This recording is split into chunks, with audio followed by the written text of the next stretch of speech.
আপনাদের সবাইকে আরো একবার আমন্ত্রণ জানাচ্ছি এবং শুরু করছি আজকের ভূতাত্ত্বিক শুরুতেই একটি ইমেল দিয়ে। যেভাবে লিখেছেন আমি সেভাবেই পড়ছি। আসসালামু আলাইকুম, আমি হায়দার রাব্বি মংলা বাগেরহাট থেকে বাস্তব ঘটে যাওয়া এই ঘটনাটা লিখছি। তারপরে তিনি তার মোবাইল নাম্বার শেয়ার করেছেন। আমার অবস্থান স্টুডিও থেকে অনেক দূরে হওয়ায় সরাসরি উপস্থিত হয়ে বলা সম্ভব না, তাই ইমেইলের আশ্রয় নিচ্ছি। পড়ে শোনালে আনন্দিত হব। ইদানিং অদ্ভুত কর্মকাণ্ডই হচ্ছে আমার সাথে, যা পরে আবার লিখে পাঠাবো। সরাসরি ঘটনায় যাই।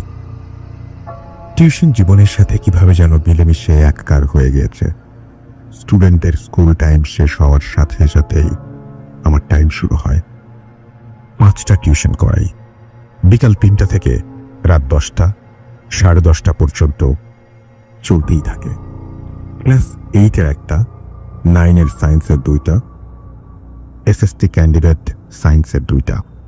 রাত 8:30টায় সায়েন্সের 9-এর যে স্টুডেন্ট, তার বাসায় যেতে হয় পড়াতে, যার বাসা খানিকটা দূরে।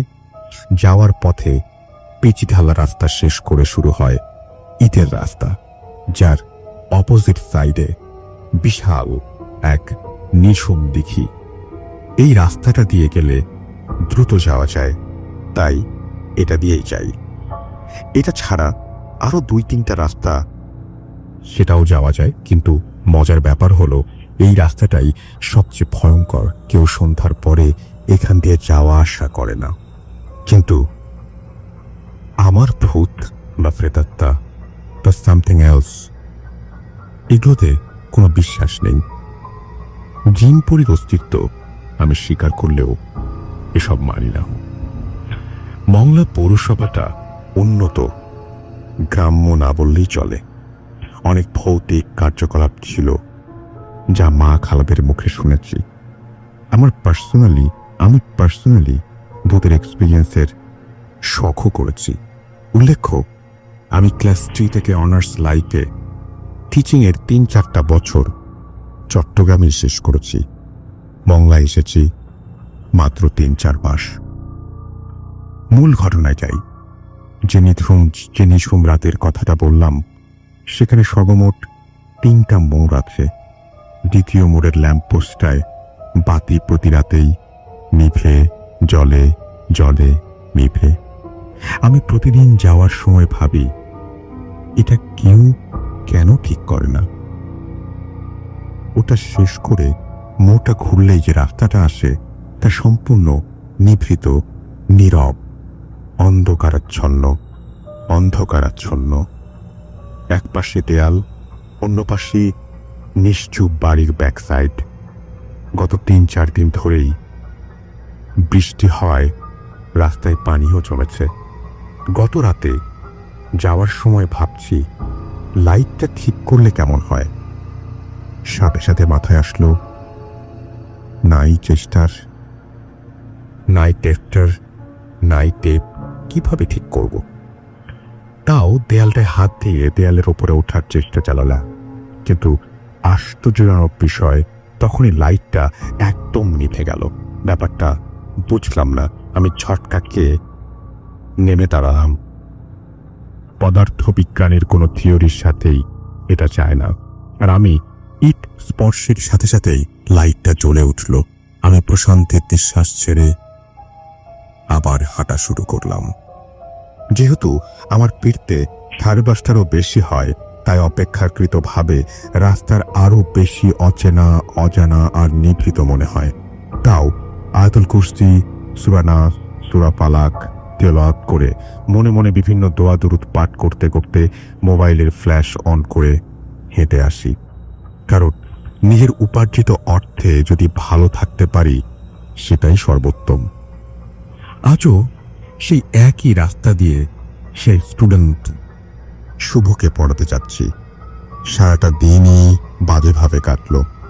দুপুরে বাসায় ঝগড়া হলো, তাই মেজাজ খারাপ। সেজন্য অন্যমনস্ক ছিলাম।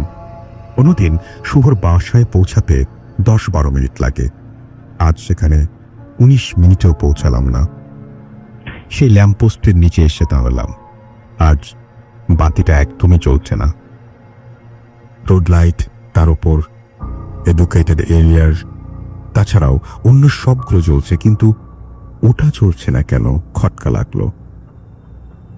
এমনিতেই মেজাজ ভালো না, মানসিক অবস্থাও খারাপ, তাই ভাবলাম আজ অন্য কিছু করব। বেশ উঁচু দেয়ালটায় উঠলাম।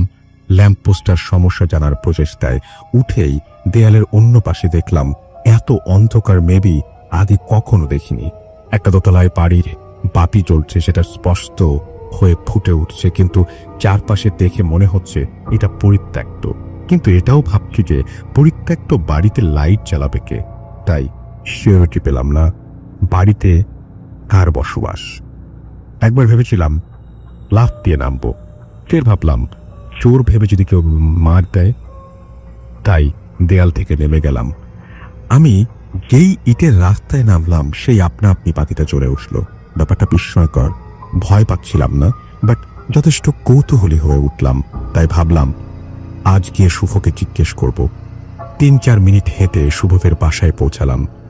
পদার্থবিজ্ঞানের 2টা সৃজনশীলের সমাধান করিয়ে ওকে জিজ্ঞেস করে জানলাম যা তা আমারই বিশ্বাস হয়, যদিও ওকে বুঝতে দেয়নি। শুভ বলছিল, স্যার ওই বাড়িটা তো কেউ থাকেই না। আমার বুদ্ধি হবার পর থেকেই দেখছি ওখানে ভয়ে কেউ যায় না। কোনো ভয়, কেন ভয় পায় বা কিসে ভয় পায় তাও জানি না। আমি জিজ্ঞেস করলাম, তুমি কখনো চেষ্টা করো না? ও বলল, না স্যার, আমার ওইসব শখ নেই। স্যার আপনি ওইটার পেছনের রাস্তা দিয়ে আসেন, ভয় লাগে না? না বলেই উত্তর দিয়ে আবারও পড়ানো শুরু করলাম। এসবের পর একটাই কথা মনে হলো। আমি দেখলাম লাইট জ্বলে। ও বলল কেউ থাকে না অনেক বছর। বিশ্বাসই হলো না, তাই আরো আগ্রহী হলাম ওটার ভেতরে যাওয়ার জন্য, কিন্তু আজ না। তাই বলে গোসল করতে গিয়ে পুকুর ঘাটে পা পিচিতে পড়ে গিয়ে বুকে হাতে বেশ ব্যথা পেয়েছি। শুভকে পড়িয়ে বের হয়েই শুকনো জায়গায় হোঁচট খেলাম। দিন রাত 2টাই বাজে কাটছে। ইচ্ছে করছে না বাসায় ফিরে যাই, তবু মানুষরা ইচ্ছের বিরুদ্ধে অনেক কিছুই করে বা করতে বাধ্য হয়। গত 17 তারিখ, অর্থাৎ 17 নয় 19, সেই ইটের রাস্তায় প্রবেশের সাথে সাথেই বুঝলাম নোংরা কচুরিপানায় ভর্তি দিঘিটা কিছু একটা চলাচল করছে। বেশ কিছুক্ষণ ব্যাপারটা বোঝার চেষ্টা করলাম, কিন্তু কিছুই চক্ষু গোচর হলো না আমার। ফের হাঁটা শুরু করলাম ছাত্রের বাড়ির দিকে। কিছুক্ষণ হাঁটার পর প্রথম মোড়টাতেই গাছের ওপর কিছুটা আওয়াজ পেলাম। ফ্ল্যাশ লাইট জ্বালিয়ে ওদিকে তাকাতেই একটা তরতাজা ডাল আমার সামনে এসে পড়ল। এত রাতে বাদুর বা অন্য কোনো বিরাট আকৃতির পাখি ছাড়া আর কেউ এটা করবে না বিশ্বাস নিয়ে ফিরে হাঁটলাম। ওই ল্যাম্পপোস্টের কাছে যেতেই ল্যাম্পপোস্টের দেখি যে আলোমি। দেয়ালে উঠে ভেতরে পরিত্যক্ত বাড়িটার দিকে তাকিয়ে দেখলাম ওখানেও আলো নেই। ইলেকট্রিসিটি আছে কিনা নিশ্চিত হতে এদিক ওদিক তাকালাম, না, সব ঠিক আছে, শুধু এখানেই গোলমাল। পড়াতে যাওয়ার দেরি হচ্ছে দেখে দেয়াল থেকে নামলাম, কিন্তু এখন খানিকটা বিস্মিত, কারণ ল্যাম্পপোস্টের বাতি জ্বলে উঠছে দেখে। আমার মধ্যে খটকা লাগায় আবারও দেয়ালে উঠলাম। দেখলাম বাড়িটা আলো চলছে, নিজের শরীরটা ঘামাচ্ছে, অথচ তখন ঝিরঝির বৃষ্টি হচ্ছিল, যা গায়ে লাগে না বললেই চলে। তবে আমার তখন মাথা ঘামানোর কোনো মানেই নেই। 20 নয় 19 দিনের বেলা ওখানে গেলাম, কিন্তু কিছু বুঝে উঠতে পারলাম না। মুরব্বী একজনের সাথে সব বললাম। উনি বলেন, বাবা এত সাহস দেখিয়েন না, রাস্তা দিয়ে এইটা ছেড়ে অন্য রাস্তা দিয়ে এসেন। আমি আচ্ছা কাকা বলে সায় দিলাম ঠিকই, কিন্তু আমার কৌতূহল ওনার কথার পরে আরো দ্বিগুণ বেড়ে গেল। আপাতত এইটুকুই ছিল, সামনে কিছু ঘটলে অবশ্যই আবার লিখব। বিশ্বাস করা বা না করাটা আপনাদের ব্যাপার। ঘটনাটা শেষ হয়নি, বরং বলতে পারি শুরু হয়েছে। এখন তো চারিদিকে সবাই সিরিজের প্রতি ঝুঁকছে। দেখা যাক পরবর্তী ঘটনার জন্য আপনাদের একটু অপেক্ষায় থাকতে হবে।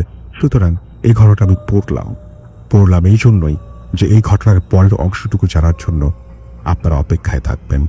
পড়লাম এই জন্য যে এই ঘটনাটা আসলেই কতটা রহস্যময় সেটা আমরা জানব, এবং এইটা আমাদের কিছুটা হলেও ভাবাবে, আমাদের চিন্তিত করবে।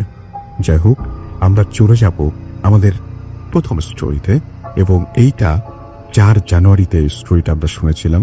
এটা ছিল ওই দিনের সেকেন্ড স্টোরি। ঘটনাটা বলেছিলেন আপনাদের প্রিয় আফনান ভাই। চলুন শুনে আসি ঘটনাটি। তো যাই হোক রাসেল ভাই, আজকে ফার্স্ট যে ঘটনাটা আমি শেয়ার করব, আজকে দুটো ঘটনা আমি নিয়ে আসছি। দুটো ঘটনাই আমি রাজবাড়ির ঘটনা বলবো, আমার যে জেলা রাজবাড়ি। তো ফার্স্ট যে ঘটনাটি আমি এখন শেয়ার করব, ঘটনাটির সময় ছিল 1992 সাল। এই ঘটনাটি তার সঙ্গে ঘটেছিল, উনি সঙ্গত কারণে ওনার নামটি বলতে নিষেধ করেছেন, এই কারণে ওনার নামটি আমি বলছি না, অন্য সব কিছু আমি বলছি। তো ওনার এখনো রাজবাড়ী সদর যেই উপজেলা, রাজবাড়ী সদর যে শহরের একদম মানে প্রাণকেন্দ্রে যে বাজারটা রয়েছে, বাজারে ওনার গ্রোসারি শপ রয়েছে, যেটাকে আমরা মুদিখানার দোকান বলি। ওনার বাড়িটা হচ্ছে রাজবাড়ী জেলা থেকে একটু ভিতরে 1.5 থেকে 2 কিলোমিটার ভিতরে লক্ষ্মীকুল গ্রামে। তো উনি যে কাজটা করতেন সেটা হচ্ছে যে প্রায় রাত 9টার দিকেই দোকান বন্ধ করতেন, এবং সবকিছু গুছিয়ে নিতে নিতে এবং বাড়িতে পৌঁছতে ওনার রাত 10টার একটু বেশি বেঁচে যেত। ওনার দোকানের যত কর্মচারী ছিলেন তাদের সকলের বাড়ি ছিল ওই লক্ষ্মীকুল গ্রামে। যে কাজটা করতো সেটা হচ্ছে যে উনি এবং ওনার কর্মচারী একসাথে বের হতো, এবং কয়েকজন কর্মচারী বাড়িতে চলে যেত, এবং 1-2 জন কর্মচারী ওনাকে ওনার বাড়ি পর্যন্ত এগিয়ে দিয়ে তারা আবার তাদের বাড়িতে চলে যেত। এটা ছিল একদম দৈনন্দিন ঘটনা। ঘটনাটির সময় এই ঘটনাটির সময় ছিল বৈশাখ মাস, যখন কালবৈশাখী ঝড়ের সময়। ওই দিন মানে বিকালের দিকে একজন অদ্ভুত চেহারার একজন লোক আসেন ওনার দোকানে, এসে বলেন যে ভাই, আপনার দোকানে তো বিশেষ করে মুদিখানার দোকানে অনেকেই তাবিজ লেখার সরঞ্জাম নিতে আসেন, তো আমার কাছে একটা জিনিস আছে, আপনি যদি এটা রেখে দেন তো ভালো হয়, তাহলে বিক্রি করে আমাকে টাকাটা দিবেন, বা আপনি কিনে রেখে দেন আমার কাছ থেকে। আসলে রাসেল ভাই, অনেক সময় যারা তাবিজ লেখেন আর কি, যারা এই প্রফেশনের সাথে জড়িত আছেন বা এই বিষয়ে যারা পারদর্শী, ওনাদের লেখার জন্য বিভিন্ন ধরনের জিনিস, যেমন পাতলা কাগজ, জাফরান কালি, তারপরে আপনার শুকনো চামড়া, এই জিনিসগুলো লাগে আর কি বিভিন্ন ধরনের কাজের জন্য। তো উনি যে খেয়াল করলেন যে লোকটি আসছে উনি শুকনো চামড়া নিয়ে আসছিল। তখন জিজ্ঞেস করলেন যে এটা কিসের চামড়া? তখন উনি বললেন এটা হচ্ছে ছাগলের শুকনো চামড়া। কিন্তু রাসেল ভাই, দোকানদার লোকটি চামড়াটি হাতে নিয়ে উনি দেখেন চামড়াটি খুবই মসৃণ এবং খুব সুন্দর, মনেই হচ্ছিল না এটা ছাগলের চামড়া হতে পারে। তারপরও যেহেতু অনেক সুন্দর, মানে ওর আগে পছন্দ হয়ে গেল। উনি বলেন আচ্ছা ঠিক আছে, তো যেহেতু এই চামড়ার ক্রেতা খুব কম পাওয়া যায়, আপনি রেখে যান, বিক্রি হলে আপনি পরে 1 সপ্তাহ পরে আসবেন, আপনাকে যদি বিক্রি হবে টাকা দিয়ে দেব। তখন উনি এক কথায় রাজি হয়ে গেলেন, উনি আর কোনো আর্গুমেন্টেই গেলেন না। এতে উনি অবাক হলেন, কি ব্যাপার, আমি বলে দিলাম, সাথে সাথে রাজি হয়ে গেল। তো যাই হোক রাসেল ভাই, ওই দিন বিকালে প্রচন্ড ঝড় হয়েছিল রাজবাড়ী শহরে, যেহেতু বৈশাখ মাসের সময় ছিল। আর আমরা জানি কাল বৈশাখীর ঝড়টা সাধারণত একটু বিকাল বা সন্ধ্যার দিকে একটু বেশি হয় আর কি। বৈশাখ মাসের ওই ঝড়ের কারণে রাজবাড়ী জেলার বিদ্যুতের খুঁটিগুলো বেশ অনেক জায়গায় ভেঙে পড়ে। তখন আমাদের রাজবাড়ী জেলার যেই লাইনটা ছিল সেটা ফরিদপুরের সাথে সংযুক্ত ছিল। ফরিদপুরের ওই কয়েকটা লাইন ছিঁড়ে পড়ার কারণে রাজবাড়ী জেলার বিদ্যুৎ টোটাল জেলায় বিদ্যুৎ বিচ্ছিন্ন হয়ে যায়। আচ্ছা। তো যারা এখন রাতের বেলা ওনারা যথারীতি মানে দৈনন্দিন যেভাবে যান আর ঠিক সেভাবেই গুড়ি গুড়ি বৃষ্টি পড়ছিল, আকাশে বিদ্যুৎ চমকাচ্ছিল, ওটার মধ্য দিয়ে ওনারা কর্মচারী সহ উনি বাড়ির দিকে পা বাড়ান। রাসেল ভাই, যেহেতু বৃষ্টি হচ্ছিল, অন্যান্য কর্মচারীদেরকে উনি বললেন তোমাদের কষ্ট করে আর আমাকে বাড়ি পর্যন্ত এগিয়ে দিতে হবে না, তোমরা বৃষ্টির মধ্যে আর আমার বাসা পর্যন্ত আসার দরকার নাই, তোমাদের ফিরে যেতে আবার কষ্ট হবে, তোমরা বাড়ি চলে যাও। তখন উনি ওনার কর্মচারীদেরকে বাড়িতে পাঠিয়ে দিয়ে উনি নিজেই মানে ওনার বাড়ির দিকে হাঁটা শুরু করলেন। ওনার বাড়ির এরিয়াটা ছিল একটু বড় এলাকা নিয়ে, বড় জায়গা নিয়ে, যেহেতু ওনার অবস্থা ভালো ছিল, বাড়ির চারপাশে বড় একটা পুকুর ছিল বাড়ির পাশে। আর রাসেল ভাই, ওনার বাড়িটা যেহেতু লক্ষ্মীকুল গ্রামে ছিল, লক্ষ্মীকুল গ্রামে বেশ পুরাতন, বিশেষ করে রাজবাড়ী জেলা যেই রাজার নামে হয়েছে, রাজা সূর্য কুমারের নামে, তো ওনার একটা অনেক পুরাতন রাজবাড়ি এক সময় ওখানে ছিল এবং এখনো বড় বড় কয়েকটা পুকুর আছে, সেই পুকুর নিয়ে অনেক কাহিনী প্রচলিত আছে। অন্য কোনো সময় হয়তো বা সেগুলো আমি শেয়ার করবো। রাসেল ভাই, ওই পুকুরগুলো পার হয়ে ওনাদের বাড়ি আরো ভেতরে যেতে হয় আর কি। তো উনি যখন যাচ্ছিলেন ওনার হাতে কিন্তু টর্চ ছিল, ওই সময় যে 5 ব্যাটারির টর্চ যেটা আমরা বলি অনেক সময়, ওই সময় এখনকার মতো তো চার্জার এই মানে টর্চ ওই সময় ছিল না। তো উনি ওনার বাড়ির দিকে যখন যাচ্ছিলেন, তো যেহেতু বৃষ্টি হয়েছে, তখন উনি ওনার বাসার কাছাকাছি যখন এসেছেন, বাড়ির আগেই ওনার পুকুরটা পড়ে, তখন উনি খেয়াল করলেন যে পুকুর থেকে মাছ উঠে এসেছে। আমরা কিন্তু রাসেল ভাই যে বৃষ্টির সময় দেখি যে শোল মাছ, টাকি মাছ, কই মাছ এগুলো অনেক সময় পানি স্তর করে উঠে আসে, ডাঙায় উঠে আনি আর কি। এটা আমি ছোটবেলায় আমি এগুলো ধরেছি, খুব মজা পেতাম আর কি। তো উনি রাতের বেলা এই দৃশ্যটা উনি দেখে যে বেশ বড় আকৃতির, ওনার কাছে দেখে মনে হচ্ছিল শোল মাছ।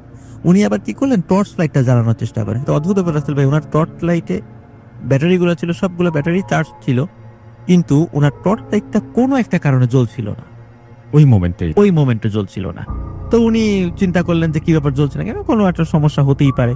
এই চিন্তা করে উনি আর টর্চ লাইটের দিকে মানে মনোযোগ না দিয়ে উনি চিন্তা করলেন যে মাছগুলো যেহেতু আমার সামনে আছে, আমার কাছে তো একটা ব্যাগ আছে, আমি ব্যাগের মধ্যে মাছগুলো একটু উঠিয়ে নেই, ভরে নিয়ে যাই আর কি। তো যেই ভাবা সেই কাজ, উনি বেশ 10-12টা মাছ উনি ওর ভিতরে উঠানোর পরে তো উনি বাড়িতে চলে যান। বাড়িতে যাওয়ার পরে ওনার স্ত্রীকে বলেন যে এই মাছগুলো রান্নাঘরে নিয়ে রেখে দিতে, সম্ভব হলে এখনই সেগুলো কুটে ফেলতে। এখন রাসেল ভাই উনি ওনার স্ত্রীর কাছে মাছের ব্যাগটি দিয়ে উনি যখন ওনার রুমে প্রবেশ করেন এবং যখন একটু ড্রেস চেঞ্জ করছিলেন, কিছুটা ভিজে গেছিলেন যেহেতু বৃষ্টিতে, হঠাৎ রান্নাঘর থেকে মানে প্রচন্ড শব্দে ওনার স্ত্রীর এক আর্তনাদ ভেসে আসে ওনার কানে, এবং বাড়ির অন্য সদস্যরা মিলেও দৌড়ে রান্নাঘরের দিকে ছুটে যান। দেখেন যে ওনার স্ত্রী সেন্সলেস হয়ে পড়ে আছে, এবং যে ব্যাগটা, মাছের ব্যাগটা ছিল, সেই ব্যাগে একটি মাছও নেই। তখন সবাই মিলে তাড়াতাড়ি করে ওনার স্ত্রীকে মানে পারিচিতা দিয়ে বিভিন্ন প্রক্রিয়া করে ওনার স্ত্রীর জ্ঞান ফিরানো হয়। তো স্ত্রীর জ্ঞান ফিরানোর পরে তখন তাকে জিজ্ঞেস করা হয় আসলে ঘটনাটি কি ঘটেছিল। তখন ওনার স্ত্রী বলেন যে উনি মাছের ব্যাগটি নিয়ে যখন রান্নাঘরে এসেছেন এবং একটি একটি করে মাছ বের করবেন এই চিন্তা করে মনে করেন যে কেবল মানে একটা হাত মানে ব্যাগের মধ্যে দিয়েছেন, হঠাৎ করে ওনার মনে হয়েছে কেউ যেন খপ করে ওনার হাতটা চেপে ধরেছে। আচ্ছা। তখন উনি চিন্তা করেছেন যে হয়তোবা কোনো মাছ হয়তোবা আমাকে মানে কামড় দিয়েছে। এই চিন্তা করে উনি ব্যাগের মুখটা খুলে দেখতে গিয়েছেন আসলে কি হলো। যখনই রাসেল ভাই উনি ব্যাগের মুখটি খুলেছেন, দেখে যে ওখানে একটি মাছও তো নাই, বরং সেখানে রয়েছে বাচ্চাদের মানে আঙ্গুলের মাথা থেকে শুরু করে কোনোই পর্যন্ত এই হাত, কাটা হাত, প্রায় 15-16টা কাটা হাত ওই ব্যাগের মধ্যে রয়েছে, এবং ওই একটা হাতই খপ করে ওনার হাতটা চেপে ধরেছে। আচ্ছা। তখন উনি ওই দৃশ্য দেখে সাথে সাথে সেন্সলেস হয়ে পড়ে যান চিৎকার করে। মানে এতটুকুই ওনার মনে আছে, পরে আর কিছু মনে নাই। পরে এসে আর কোনো মাছ তো ছিলই না। তখন সবাই বললেন যে রাতের বেলায় এভাবে মাছ নিয়ে আসতে হয় না, মাছ নিয়ে আসলে এরকম ভয়ঙ্কর কিছু হতে পারে। সবাই মানে এইভাবে ওই যে দোকানদার যেই আঙ্কেল আর কি, ওনাকে একটু ভৎসনা করলেন। উনি চিন্তা করলেন হয়তো এরকম একটা ঘটনা হয়ে গেছে, প্যারানরমাল একটা ঘটনা, এই ঘটনা এখানেই শেষ, উনি এটাই মনে করেছিলেন। এটা ছিল সবে শুরু মাত্র। তো এর ঠিক পরের দিন উনি যখন রাতের বেলা বাড়িতে ফিরছিলেন, বাড়িতে ফেরার পর ওই দিন আবার সব ওনার কর্মচারীরা ওনার বাড়ি পর্যন্ত এগিয়ে দিয়েছিল, যেহেতু আগের দিন একটা দুর্ঘটনা ঘটে গেছে, এই জন্য ওই দিন একদম বাড়ি পর্যন্ত এগিয়ে দিয়ে গেছে। কিন্তু বাড়ি পর্যন্ত এগিয়ে দেওয়ার পর উনি যখন বাড়ির বাইরের টিনের গেট ছিল, টিনের গেটটা খুলে যখনই ভিতরে ঢুকেছেন, দেখে উঠোনে 15-20টা বাচ্চা খেলাধুলা করছে। এবং অদ্ভুত ব্যাপার হলো ওই বাচ্চাগুলো সবার মাথা অস্বাভাবিক রকমের বড় এবং চ্যাপ্টা প্রকৃতির, এবং ওই সময় মানে চাঁদের আলো, যেহেতু মানে ঝড়ের সময় চাঁদের আলো ওই সময় ছিল না, একটু বিদ্যুৎ চমকাচ্ছিল। বিদ্যুৎ চমকার আলোতে উনি যতটুকু দেখলেন সেটা হচ্ছে যে প্রত্যেকের চেহারা খুবই অদ্ভুত প্রকৃতির এবং সবার চোখগুলো অনেক বড় বড়। তো উনি দৃশ্য দেখে কিছুটা একটু ভয় পেলেন এবং চিন্তা করেন যে এই ধরনের বাচ্চা তো আমাদের গ্রামে আমি কখনো দেখেছি বলে মনে পড়ে না। তখন উনি জিজ্ঞেস করেন, এই তোমরা কারা? যখনই এভাবে বলেছে সবাই, ওই বাচ্চা 15-20টা বাচ্চা সবাই দৌড় দিয়ে, মানে মনে হলো মানে বেড়া টপকিয়ে লাফিয়ে লাফিয়ে বেড়া টপকিয়ে চলে গেল ওই পাশে। এবং ঘন অন্ধকার ছিল, ওই পাশে জঙ্গল ছিল, কিন্তু ওরা কোথায় গেল? উনি এটা দেখে খুব মানে ভয় পেয়ে গেলেন। ওই সাথে সাথে তাড়াতাড়ি টর্চ নিয়ে বের হলেন। ওর হাতে টর্চ ছিল, তখন টর্চ জ্বালিয়ে জঙ্গলের দিকে খেয়াল করলেন যে ওখানে কিচ্ছু নাই। উনি চিন্তা করলেন কি ব্যাপার, এত তাড়াতাড়ি বাচ্চাগুলো কোথায় গেল? তখন উনি চিন্তা করলেন যে আসলে আমাদের বাড়িতে হচ্ছে নাকি, গতকালকে ঘটনা ঘটলো, আজকে এটা। তো উনি চিন্তা করেন হয়তো কোনো বাচ্চা আসতেও পারে। তো উনি আবার ওনার বাড়িতে ওনার স্ত্রীকে বললেন, বাড়ির অন্য সদস্যদেরকে বললেন যে এখানে বাচ্চা খেলাধুলা করতে তোমরা দেখেছো কি? সবাই এক বাক্যে বলল, কই না তো, আমরা তো এই ধরনের কোনো কিছুই খেয়াল করি নাই, বা এরকম বাচ্চা খেললে তো আমরা টের পেতাম, ওটা তোমার মনের ভুল বা এই সমস্ত বলে মানে তাকে এই কথা বলে দিল। কিন্তু উনি জানেন আসলে এটা তো তার মনের কখনোই ভুল ছিল না, উনি যেটা দেখেছেন উনি ঠিকই দেখেছেন। আসল ভাই, এর ঠিক পরের দিন থেকে আর একটা নতুন উৎপাত শুরু হলো। সেটা হলো রাতের বেলা যখন ওনারা ঘুমিয়ে থাকেন, তার ঠিক 1টা কি 2টোর দিকে ওনার টিনের চালে মনে হয় কে যেন ধূপধাপ করে এক পাশ থেকে আরেক পাশে চলে যায়। তখন স্বাভাবিকভাবে আসলে গ্রামে কিন্তু ওই যে এক ধরনের প্রাণী আছে যেগুলাকে আমরা মানে শুদ্ধ বাংলায় যেটাকে আমরা গন্ধগোকুল বলি, আর আঞ্চলিক ভাষায় বিভিন্ন জায়গায় বিভিন্ন নামে ডাকে। কোনো অঞ্চলে খাটার, কোনো অঞ্চলে নেইল, এই ধরনের শব্দে এই প্রাণী ডেকে থাকে। তো ওনারা চিন্তা করেছেন হয়তো বা এই ধরনের প্রাণীই হবে যে রাতের বেলা এখান দিয়ে যাচ্ছে। কিন্তু রসুল ভাই, কিন্তু ওই ধরনের প্রাণীর যেই আকৃতি অনুযায়ী যেই ধরনের শব্দ হওয়ার কথা, তার থেকে আরো 5-6 গুণ বেশি শব্দ হয়। তার মানে ওর থেকে বড় কিছু। তো ওনারা 1-2 দিন এটা মানে অবজারভেশন করার পর ওনারা চিন্তা করেন আমরা একটু যখনই শব্দ হয় বাইরে গিয়ে দেখবো জিনিসটা কি। একদিন আসল ভাই মানে 3 দিনের দিন যখন এই মানে 2 দিন অবজারভেশন করার পরে 3য় দিন যখন রাতে যখনই শব্দ শুনেছে, ওনার বাড়ির 3-4 জন সদস্য দৌড়িয়ে দরজা খুলে বাইরে এসে যখন রাসেল ভাই টর্চ জ্বালিয়েছে, তখন দেখে যে একটা ছোট্ট বাচ্চা টিনের চালের এই মাথা থেকে ও মাথা দৌড়ে চলে গেল। এই দৃশ্য দেখার পরে সবাই বুঝে ফেললো যে আসলে তাদের বাড়িতে যে ঘটনাটা ঘটে চলছে এটা স্বাভাবিক কোনো কিছু নয়, এটা কোনো কাকতালীয় ব্যাপার নয়, এটা মানে নিয়মিতভাবে ঘটে চলছে এবং নিশ্চয়ই কোনো কারণ আছে এই ঘটনাটা ঘটার পিছনে। কিন্তু এই কারণটা যে কি কিছুতেই মানে কেউ এটা ফাইন্ড আউট করতে পারছিল না। তো একদিন রাসেল ভাই যেটা হলো সেটা হলো যে ওনার দোকানে একজন হুজুর আসলেন। হুজুর এসে বললেন যে তোমার কাছে শুকনো চামড়া হবে, তাবিজ লেখার জন্য আমার লাগবে।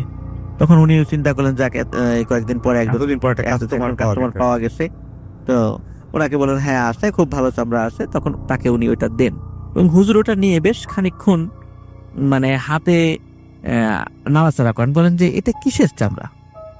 তখন বলেন কেন, এটা তো খাসির চামড়া, খাসির শুকনো চামড়া।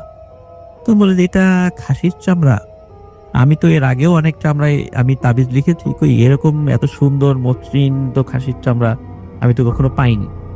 তো যাই হোক তুমি এটা দিয়েছো, এটা খুবই ভালো হয়েছে, আমি এটা নিয়ে যাচ্ছি। তো ভালো মানে যেই দামই বলেছেন ওনার হুজুরের খুব পছন্দ হয় জিনিসটা, এই জন্য দাম নিয়ে উনি কোনো কার্পণ্য করেন নাই, দামটা দিয়ে উনি নিয়ে চলে গেছে। রাস্তের ভাই পরের দিন সকালবেলা ওই হুজুর হন্তদন্ত হয়ে ওনার দোকানে ফিরে আসে, বসে যে আচ্ছা সত্যি করে বলো তো এই চামড়া তুমি কোথায় পেয়েছো? তখন বলে যে কেন, এটা জেনে আপনার কি দরকার? কারণ না বলো, দরকার আছে, কারণ এটা নিয়ে আমার সাথে একটা ভয়ঙ্কর ঘটনা ঘটে গেছে।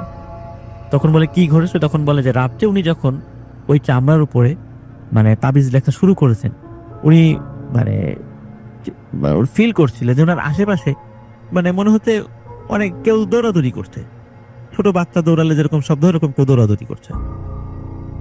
তখন উনি চিন্তা করলেন যেহেতু উনি তাবিজ লেখেন, অনেক সময় জিন ভূত তাড়ান, এই জন্য হয়তো বা কোনো দুষ্ট জিন ওনাকে ডিস্টার্ব করছে, উনি এই চিন্তা করেন আর কি। এটা চিন্তা করে এমনি নর্মালি দোয়া পরে উনি ফু দেন। এখন এরপরে রাসেল ভাই মানে ওই হুজুর যখন তাবিজ লেখা চালিয়ে যাচ্ছিলেন, হঠাৎ করে ওনার ঘাড়ে মানে প্রচন্ড একটা কামড় উনি অনুভব করেন, হঠাৎ করে ওনার ঘাড়ে প্রচন্ড কামড়, এবং উনি ওই কামড়ের যন্ত্রণা সহ্য করতে না পেরে সেন্সলেস হয়ে পড়েছেন।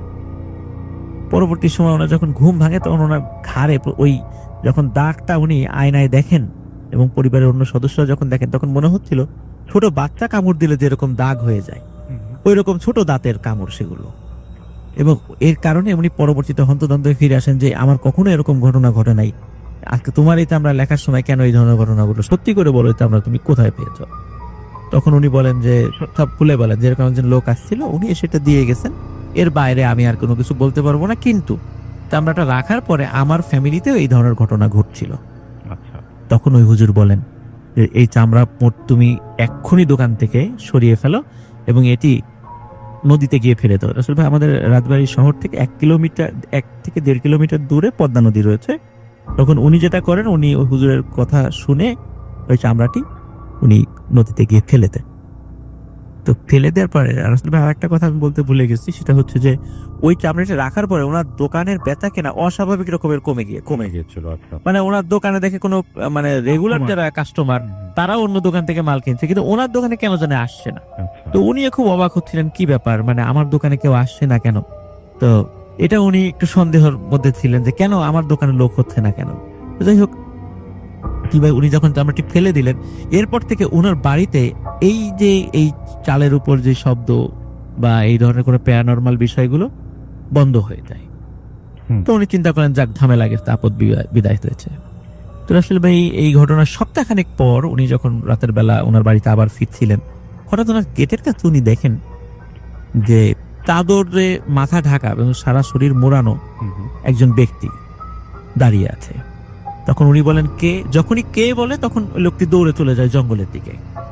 জঙ্গলের ভাই ওখানে ঘন জঙ্গল, মানে ঝোপঝাড় আর কি, ওখান দিয়ে বেরোনোর কোনো পথ নাই, কিন্তু ওই ভিতরে চলে যায়। তখন উনি এটা দেখে চিন্তা করেন যে এটা কে আসতো। এটা দেখে উনিও ভয় পান যে আবার নতুন করে কোনো সমস্যা শুরু হলো কিনা এরকম। রাসেল ভাই এরপরে উনি চিন্তা করেন যে না, আমার দোকানের কর্মচারীদেরকে এরপর থেকে বলবো আমাকে একদম যেন বাসার ভিতরে নিয়ে ঢুকিয়ে দিয়ে আসে। রাসেল ভাই মানে এরপরে ওনার কর্মচারী ওনার বাসার ভিতরেই ঢুকিয়ে নিয়ে মানে দিয়ে আসতো, মানে গেটটা পার করে দিয়ে আসতো। এখন আসলে ভাই এর পরে যে ঘটনাটা ঘটে সেটা হলো যে গেট পার করে ভিতরে ঢুকেছে, হঠাৎ করে দেখে ওনার দরজার সামনে কে যেন বসে করেছে, ওই যে চাদর পরা। তো যখনই বলে কে, তখনই সে লাফ দিয়ে ওই যে ঠিক যেমন ওই বাচ্চারা যেমন টিনের গেটটা টপকিয়ে খুব মুহূর্তের মধ্যে চলে গিয়েছিল, ঠিক উনি এরকম লাফ দিয়ে চলে যান। এটা দেখে উনি বুঝতে পারেন যে এটাও স্বাভাবিক কিছু না, এটাও অস্বাভাবিক কিছু। তো এরকম রাসেল ভাই প্রায়শই ওনার সাথে ঘটতে থাকে এবং বাড়ির সদস্যরাও টের পান যে রাতের বেলা ওনাদের বাসার চারপাশ দিয়ে কেউ যেন ঘোরাঘুরি করছে। তো আসলে ভাই একদিন উনি চিন্তা করেন যে যেভাবেই হোক এটাকে ধরতে হবে, মানে উনি একটু সাহস করেন যে এভাবে আর চলতে পারে না, এটা নিশ্চয়ই কোনো মানুষ নতুন করে আমার সাথে দুষ্টামি শুরু করেছে, এরকম উনি চিন্তা করেন। ভাই এরপরে একদিন উনি আসছেন, তো সেদিন আর বাড়ির সামনে না, ওই দিন আবার কোনো কারণে উনি দাওয়াত খেয়ে এক জায়গা থেকে ফিরছিলেন। ওই সময় বেশ রাত হয়ে যায় বাসায় ফিরতে ফিরতে। তখন পথিমধ্যে দেখে এরকম চাদর পরা একজন লোক দাঁড়িয়ে আছে। তখন বলে এই কে? তখন ওই চাদর পরা লোকটি তখন আর পালায় না, তখন আস্তে আস্তে সামনে এগিয়ে আসে। সামনে এগিয়ে এসে ওনার চাদরটা ওনার মাথা থেকে সরিয়ে ফেলে। সরিয়ে ফেলার পর দেখে যে ওটা সেই লোক যে ওই চামড়াটি দিয়ে গিয়েছিল তার দোকানে। তখন সে বলে যে আমার চামড়া ফেরত দে। তখন বলে যে আমি চামড়া ফেলে দিয়েছি। তুই কেন ফেললি? আমার চামড়া ফেরত দিতে হবে। তখন বলে যে এটা কোনোভাবেই সম্ভব না, আমি নদীতে ফেলে দিয়েছি, বলে তোর অনেক ক্ষতি হবে। এটা বলেই রাসেল ভাই সে অদৃশ্য হয়ে যায়। তো ওই দিন রাতে রাসেল ভাই যে ওনার তো 3টা ছেলে সন্তান এবং 2টা কন্যা সন্তান ছিল, তো ওনার একটা সন্তান ঘুমের ভিতরেই মারা যায়। আচ্ছা। মানে কোনো তার শরীরে কোনো আঘাতের চিহ্ন ছিল না, কিছু ছিল না, ঘুমের ভিতরেই মারা যায়। এরপর থেকে রাতেল ভাই উনি আর কখনোই মানে সামনাসামনি কোনো ওই বাচ্চা বা ওই চাদর পরিহিত কোনো লোককে না দেখলেও উনি এখনো ঘুমের মধ্যে ওই চাদর পরিহিত লোককে স্বপ্ন দেখেন অস্পষ্টভাবে, এবং অনেক বাচ্চাদেরকে উনি দেখেন, ওই যে অদ্ভুত চেহারার বাচ্চাদেরকে উনি ঘুমের মধ্যে স্বপ্ন এখনো দেখেন। আচ্ছা। তো এখনো ওনার সাথে ঘটনাটা চলছে। তো যেহেতু ওনার সাথে এখনো ঘটনা চলছে, এই জন্য উনি নামটা বলতে আমাকে নিষেধ করেছিলেন যেন আমি নামটা না বলি। তো এটাই ছিল রাসেল ভাই আমার পার্ট স্টোরি। হাই প্রিয় লিসেনার, কেমন আছেন? আশা করি ভালো আছেন। আজকের যে এপিসোডটি সেটি খুব ইন্টারেস্টিং, বিকজ বাছাইকৃত ঘটনাগুলো আমি এখানে শেয়ার করেছি। সবচেয়ে ভয়ানক ঘটনাগুলো হচ্ছে এগুলো, যেন আপনাদের শুনতে ভালো লাগে। তো আমরা বেশি কথা বলবো না, সেটা হচ্ছে আপনি চ্যানেলটি সাবস্ক্রাইব করে আপনার মতামত জানিয়ে দিতে কিন্তু ভুলবেন না, আর মাস্ট একটি লাইক করে দিবেন। তো চলুন আমরা মূল ঘটনায় ফিরে যাই। ধন্যবাদ। আসসালামু আলাইকুম রাতুল ভাই, আমি আশিক মাহমুদ রাতপে থেকে বলছি। ঘটনাটি আমার কাছে কালেক্টেড করা, এবং যে ঘটনাটা বলেছেন নাম পরিচয় না বলার স্বার্থে, এবং এটি একটা নাইট গার্ড আঙ্কেলকে অনেক জোরাজুরি করার পর ঘটনাটি বলে, এবং আমাকে যেভাবে বলেছে আমি সেভাবে শেয়ার করছি। তখন 2009 সাল ছিল, এবং আঙ্কেলের ছেলে যে ছিল সে সপ্তম শ্রেণী প্রায় শেষের দিকে, এবং অষ্টম শ্রেণীতে উঠবে এমত অবস্থায়। তো সে ভাই ছোট থেকেই শুনতো যে তাদের বাসার পাশে যে গাছটা রয়েছে একটা লিচু গাছ ছিল। তো লিচু গাছটা অনেক পুরনো, এবং সেখানে লোককথায় প্রচলিত ছিল যে সেই গাছে নাকি জিন থাকে, বই থাকে, এবং অনেকে অনেক আওয়াজ শুনতো, অনেক কিছু দেখতো। তো সে ভাইয়ার ছোট যে যার ঘটনা যাকে নিয়ে তাকে আমি ভাইয়া বলে সম্বোধন করছি। তো সে ভাইয়া ছোট থেকে এটা নিয়ে কৌতূহল, তো সে দেখবে। তো একদিন কি করে বসে, তার কৌতূহলটা একেবারে চূড়ান্ত পর্যায়ে চলে যায়, এবং সে একটি আমরা যে তরকারি কাটা যেটা ব্যবহার করি আইসা টাইপের, বটি টাইপের, তো সেটা নিয়ে এই লিচু গাছের একটা ডাল এলো পাতাটি কোপাতে থাকে। কোপানোর পরে কি হয়েছিল কি যে গাছটিতে একটা লাল বর্ণের তল নিষ্কৃত হয়, এবং সে বাসায় চলে আসে। ঘটনাটি তার বাসায় জানতে পারে, এবং তাকে বকাঝকা করে। হ্যাঁ কি, তো ঘটনাটা শুরু হয়েছে কিছুদিন পর থেকে, এবং হঠাৎ করে সে ভাইয়ার আচরণটা উগ্র হয়ে যায় এবং পাগলের মতো বিহেভ করতে থাকে। যেমন তখন শীতকাল ছিল, সে কোনো শীতের জামা পরতো না, একেবারে পাগল টাইপের হয়ে যেত। আর অনেক ভর দুপুরবেলা দেখা যেত সে গাছের উপর উঠে থাকে, এবং পানি যেটা পুকুর থাকে এই পুকুরে নেমে যায়। তারপরে যে রাতে রাতে বলে রাখি, সে রাতে নাকি ঘুমাতো না, বাসায় ঘুমাতো না। তাকে যে পুরোনো কবরস্থান আঙ্কেলের বাসার পাশে যে কোনো কবরস্থান, সে ভাঙা কবরগুলোতে সে ঢুকে থাকতো রাতে। যদিও বা সকালবেলা তাকে দেখা যেত, এবং সকালবেলা সে বাসায় আবার আসতো। তো রাতে এসে বাসা থাকতো না, এভাবে তাকে বেঁধে রাখা হয়, অনেকভাবে তাকে আটকানোর চেষ্টা করা হয়। তো কিছুতেই কোনো কাজ হচ্ছিল না, সে চলে যেত কোনোভাবে চলে যেত সে কবরগুলোতে। সেই জন্য তার বাসার সামনে উঠোন আঙিনা যেটা আমরা বলি, তো সেখানে একটা নাকি কবর খোঁড়া হয়েছিল, এবং প্লেন কেক দিয়ে একটা কবরের মতোই বানানো হয়েছিল, এবং রাতে সেখানে তাকে রাখা হতো। এবং খাওয়ার দিলে সে খাইতো না, আর সে কেমন যেন একটা পশুর মতো আচরণ শুরু করে, গোঙায় এবং নাক সুরে কথা বলতো। তো যেখানে যে ভাইয়া ওখানে কবরটি রয়েছে, সে এই যে নাইট গার্ড যা আন্টি, তো ভাইয়ার আম্মু যে খেয়াল করে যে কবর থেকে নাকি একটা মিষ্টি টাইপের সুঘ্রাণ আসতো, এবং মনে হচ্ছে কবরের ভিতরে তার ছেলে একা নয়, এবং বেশ কয়েকজন রয়েছে, এবং তারা গল্প করছে, বুঝে শব্দ শোনা যেত। যদিও বা আন্টি কাছে যেত না, ও তাকে কেউ নাড়াতো না, যেহেতু তার স্বভাবটা উগ্র ছিল, সে সহজে আক্রমণাত্মক হয়ে যেত। তো সেই কারণে নাড়াতো না, জাস্ট দূর থেকে দেখতো, কথোপকথন চলতো, এবং ডিম লাইটের মতো ছোট্ট আলো জ্বলতো কবরের ভিতরে। যদিও বা সেখানে লাইটের ব্যবস্থা করা হয়েছিল, তো যাই হোক ওখানে লাইট জ্বলতো একটা সবুজ কালারের। আর সেখান থেকে আতর টাইপের, যদি আঙ্কেলের ভাষ্যমতো আতর টাইপের একটা স্মেল আসতো, আর গুনগুন শব্দ হতো। যদিও বা তার ছেলে একাই থাকতো, সে ভাইটা একাই থাকতো, তবুও ভাই কবরের ভেতর থেকে গুনগুন একটা আওয়াজ আসতো। এভাবে একদিন দেখার জন্য যে প্লেন টিপটা হালকা করে রাখে দিনের বেলা, যে দেখবে কে আসলে এখানে আসে তার সাথেও, যে ছেলে এমন হয়ে যাচ্ছে, ছেলের এমন আচরণ, বাপ মা স্বাভাবিক। তো যে কবর, যে রাতের বেলা যখন ভাইয়াকে ঢোকানো হয় কবরের ভেতরে, ওই কৃত্রিম কবর যেটা, তো সেখানে এবং প্লেন সিটটা একেবারে হালকা ছিল, যাতে কেউ সহজে তুলে ফেলতে পারে। তো যখন গুনগুন আওয়াজ শুরু হয়, ভাইয়া সাথে সাথে কি করে, আঙ্কেল আন্টির এবং কয়েকজন নেবার ছিল, তারা মিলে ওটা প্লেন সিটটা উঠিয়ে নেয়, এবং ওটার সাথে সাথে দেখে যে কয়েকজন অনেক বৃদ্ধ, একেবারে বৃদ্ধ বয়স, তাদের চোখের ব্রু সাদা ছিল, মুখ ভর্তি দাড়ি, এবং সেগুলো পেকে গেছে একেবারে সাদা, একেবারে চোখ ভালোভাবে দেখা যাচ্ছিল না চোখের ব্রুর কারণে। আর যে দাড়ি ছিল অনেক লম্বা লম্বা এবং লোকগুলো অনেক লম্বা ছিল, ওখানে বসেছিল। এবং যে প্রেম চিটটা তোলা হয় কিছুক্ষণ উপরে তাকিয়ে থাকে, তারপরে তা একেবারে উপরে উঠে মিলিয়ে যায় হাওয়াতে। এই ঘটনার পর থেকে কৃত্রিম কবরে তাকে রাখা হয় না ভাইয়াকে, এবং তার পায়ে কি হলো, লোহার শিকল বাঁধা হলো, এবং যে তার একটা মানে বেডরুম ছিল, তা সে বেডরুমে তাকে আটকানো শুরু হলো। তো বেডরুমে আটকানোর পরেও কিন্তু রাত্রেবেলা ঘটনাটা মানে আরো ভয়ঙ্কর হয়ে যেত। সেখান থেকে মানে যে কুকুর কান্না করলে যেমন একটা আওয়াজ হয়, তেমন আওয়াজ হতো রাতে, অনেক রাতে তেমন আওয়াজ হতো। তারপরে ঘরটা হঠাৎ করে অস্বাভাবিক হারে মানে একটা কেমন একটা বিদ্যুটে গন্ধ সৃষ্টি হতো। তারপরে যে ইয়া রয়েছে যে ভেন্টিলেটর এই পাশে রুমে, সেই ভেন্টিলেটর থেকে নাকি দেখতো যে আগুন জ্বলতে রুমে, এগুলো করতে থাকতো। এবং এক পর্যায়ে এগুলো চলতে চলতে যে ভাইয়াটার একেবারে শোচনীয় হয়ে যায়। তো সে কিছুদিন খাওয়া দাওয়া বন্ধ ছিল, একেবারে শুকিয়ে গিয়েছিল, মানে হাড় গোনা যেত আর কি, এমন হয়ে গিয়েছিল। তো কিছুদিন যাওয়ার পরে ট্রেনে যে রেল লাইন আছে সেখানে মানে ট্রেনের নিচে পড়ে ভাইয়াটার মৃত্যু হয়। তো মৃত্যু হওয়ার পর থেকে যে বেডরুমটা ছিল, ওনার যে ব্যবহৃত বেডরুমের কৃত্রিম কবরটা কোনো কারণে ধসে একেবারে পরিপূর্ণ হয়ে যায়, মাটি ধসে পরিপূর্ণ হয়ে যায় একা কোনো কারণ ছাড়াই। আর যে বেডরুমে যাকে শিকল দিয়ে বাঁধা হয়েছিল, সে বেডরুমে থাকার চেষ্টা করে এই আন্টিরা, তো থাকতে পারতো না। মানে কেউ একজন হঠাৎ উপরে ঝুলতো, মানে সিলিং যেটা ছিল সিলিং এ ঝুলতো। তারপরে যে একা শুয়ে আছে, এমন অবস্থায় মনে হচ্ছে রুমে কে হাঁটাহাঁটি করছে, কারো উপস্থিতি রয়েছে। আর বেশ রুমটা একেবারে ঠান্ডা হয়ে যেত, মানে এয়ার কন্ডিশনার চললাম না, যে মানে 18 অ্যারাউন্ড 20 or 18 যে সেলসিয়াস থাকলে যেমন হয় তেমন নাকি হয়ে যেত, এবং বেশ শীতল থাকতো রুমটা।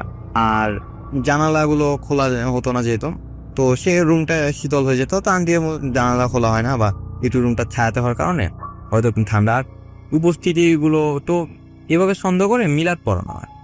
তো মিলাদ পড়ানোর পরে যদিও বা এই ঘটনাটা একটু কমেছে, কিন্তু রুমে একেবারে কেউ থাকার অনুপযোগী হয়ে পড়ে। যেমন রাত্রেবেলা যদি কেউ শুয়ে থাকতো, তার মানে যে ঘুমিয়ে যেত, তার যে কাঁথা যদি নিত, তো কাঁথা একেবারে পেঁচিয়ে যেত গলায়। তারপরে কে যেন কানের কাছে মানে মুখ এনে পিটি শব্দ, এগুলো আছে। তারপরে পা টানবে, আর এসব হতো। এই ঘটনাগুলো তো যে আন্টি বলে যে, আর আঙ্কেলও বলে যে ওনার ছেলে ছিল, কিন্তু এই ঘটনাগুলো মানে যদিও বা কোনো মিল থাকতো, তো কোনো ছেলেই কোনো ঘটনা করতো, কিন্তু সেগুলো কোনো মেয়ে তিগার দেখা যেত। এবং মেয়ে মানে কণ্ঠ যে কানের কাছে ফিস করে কথাবার্তা চালাতো, এগুলো নাকি মেয়েরই কণ্ঠ ছিল, মানে তাদের ভাষা। তো এইভাবে চলতে থাকে। তো একসময় সিদ্ধান্ত নেয় যে রুমে থাকবে না কেউ, এটাকে মালামাল যা আছে বাসায় পুরনো, সেটা রাখার জন্য সিলেক্ট করা হয়। তো সেইভাবেও চলতে থাকে, এবং মালামালগুলো স্বাভাবিকভাবে থাকে না। এইটা এখানে রাখছে, পরের দিন এখান থেকে এটা গায়েব হয়ে যায়, বা আবার কিছুদিন পরে একা চলে আসে, বা এই জিনিস এখানে রাখছে তো অন্য জায়গায় চলে যাচ্ছে, ভেঙে যাচ্ছে, এরকম হচ্ছে। আর সে রুম থেকে তারপর থেকে যে যখন মালামালের এটা যে প্লেট করা হয়, তো রুম থেকে ভাইয়া উদ্ভট একটা গন্ধ আসতো। আর যে আমরা যে কুকুর কান্না, মানে আগে বলছি যে কুকুর কান্না করতো, সেরকম একটা মানে জোরে একটা সাউন্ড হতো, যেটা প্রতিবেশী নেইবার যা ছিল তারা সবাই শুনেছে। এবং আমি জিজ্ঞাসা করেছি, তো সবাই হ্যাঁ এটা সম্ভবই জানিস এরকম হতো। তো তখন ছিল হচ্ছে মার্চ মাস, এবং মার্চ মাসে যে আমাদের যেই রয়েছে যে একটা 17 মার্চ একটা ছুটি থাকে, তো সেই ছুটিতে হয়েছিল কি যে আন্টিদের বাসায় এক মানে অতিথি আসার পরে হয়েছে কি যে রুম যেহেতু শর্ট ছিল, তো এই মালামালগুলো এক সাইডে রেখে এই আঙ্কেল আর এই আঙ্কেলের যে ভাইপু ছিল, সে ওই রুমে একসাথে থাকার সিদ্ধান্ত নেয়, লাইট সেট করে সবকিছু। রুমটা আমাদের তারা জানতো, তো তারা ঢোকে এবং একসাথে থাকার সিদ্ধান্ত নেয়। অনেকদিন পর রুমটা খোলা হয়েছিল, রুম থেকে একটা কেমন গন্ধ আসছিল, প্লাস কেমন যেন ঠান্ডা পরিবেশ ছিল, অল টাইম মানে ঝিম ধরে একটা পরিবেশ থাকতো রুমে। এটা এর আগে ছিল না, মানে ওই ভাইয়াটার মৃত্যুর আগে এরকম ছিল না, হঠাৎ করে হয়ে গেছে। এবং যে থাকে রাত্রেবেলা দেখে যে একটা মেইলি টাইপের, মানে বয়সটা বলে 15 হবে নাকি, সর্বোচ্চ মানে 15 হবে এবং সর্বনিম্ন 12 হবে, এরকম একটা বয়সের মেয়ে বসে থাকে, মানে একেবারে ফ্লোরের মধ্যে বসে থাকে হাঁটু মুই দিয়ে। আর যে পুরো রুমের মধ্যে একেবারে বন্ধ, আর মেয়েটা হালকা হালকা করে কান্না করে, আর কান্না করছে প্লাস যে রয়েছে যে চুলগুলো টেনে টেনে টেনে টেনে ছিঁড়ছে, মানে এই যে কয়েকটা আঙুলে করে টেনে টেনে ছিঁড়ছে, প্রায় 10-12 একটা থেকে এইভাবে টেনে টেনে ছিঁড়ছে চুলগুলো। আঙ্কেল তো এটা নিয়ে অভ্যস্ত ছিল প্রায়, মানে এগুলো জানে যে এই রুমে একটা প্যারানর্মাল ঘটনা আপতে বা ঘটে। তো আঙ্কেল যে ভাইপো আছে সে এটা নিয়ে অভ্যস্ত ছিল, খুব ভয় পেয়ে যায় এবং প্রথমে ভয় পায় এবং পরে ডিসাইড নেয় যে মেয়েটি কে, সে কাছে যায়। কাছে যাওয়ার পর যে আঙ্কেলের ভাইপোটাকে এমন জোরে একটা থাপ্পড় দেয় যে তার কানের যে কানের পর্দা আমরা যাকে বলি কিসে কি পর্দাটা ফেটে যায়। তো সে মানে আঙ্কেলের ভাইপো আজও কানে শোনে না, মানে সে কানের সমস্যা একেবারে তাই হয়ে গেছে। তো ওটা মিলিয়ে যায় এবং মেলানোর পরে সে রুমে কেউ থাকেনি, যে আঙ্কেলে ভাইপো যে ছিল, তো ওনার কান দিয়ে রক্ত বের হয়। তো এটা নিয়ে ধরাধরিতে আঙ্কেল এ বিষয়ে মুখ খোলে না। পরের দিন সিদ্ধান্ত নেওয়া হয় যে রুমে তালা দেওয়া হবে এবং এই রুম আর খোলা হবে না। তো একটা হুজুরকে ডেকে নিয়ে এসে তো রুমের চারপাশে বন্ধ করে দিয়ে তালা মেরে দেওয়া হয়, তালা লাগিয়ে দেওয়া হয়। তালা লাগিয়ে দেওয়ার পর থেকে এই রুমটি ছিল, রুমটি একেবারে মানে কেমন যেন হয়ে গিয়েছিল রুমটা, মানে রুমে এখানে গেট ধাক্কাতো, তখন মানে ভাই ভেতর থেকে মনে হচ্ছে ভেতরে কাউকে আটকে রাখা আছে, রুম ধাক্কাতো। তারপরে যে ভেতর থেকে মনে হচ্ছে কান্নার আওয়াজ, চিৎকার আওয়াজ। আন্টি মাঝে মাঝে শুনতো যে ওনার ছেলেই নাকি কান্না করে, তো ওনার ইচ্ছা হতো যে রুমটা খুলবে এবং দেখবে আসলে ঘটনা কি। তো আন্টি খাওয়াস পেতো না একা। তো একদিন কি হয়েছে, আঙ্কেল নাই বাসায়, আর ওনার ছেলের পিছে সন্ধ্যাবেলায় তো কান্না শুরু করে ছেলের একেবারে কণ্ঠ নিয়ে। তো আন্টি সিদ্ধান্ত নেয় যে এটা খুলবে এবং আন্টি যে খুলে অমনি তখন আন্টির আর কিছু মনে নাই, অজ্ঞান হয়ে যায়।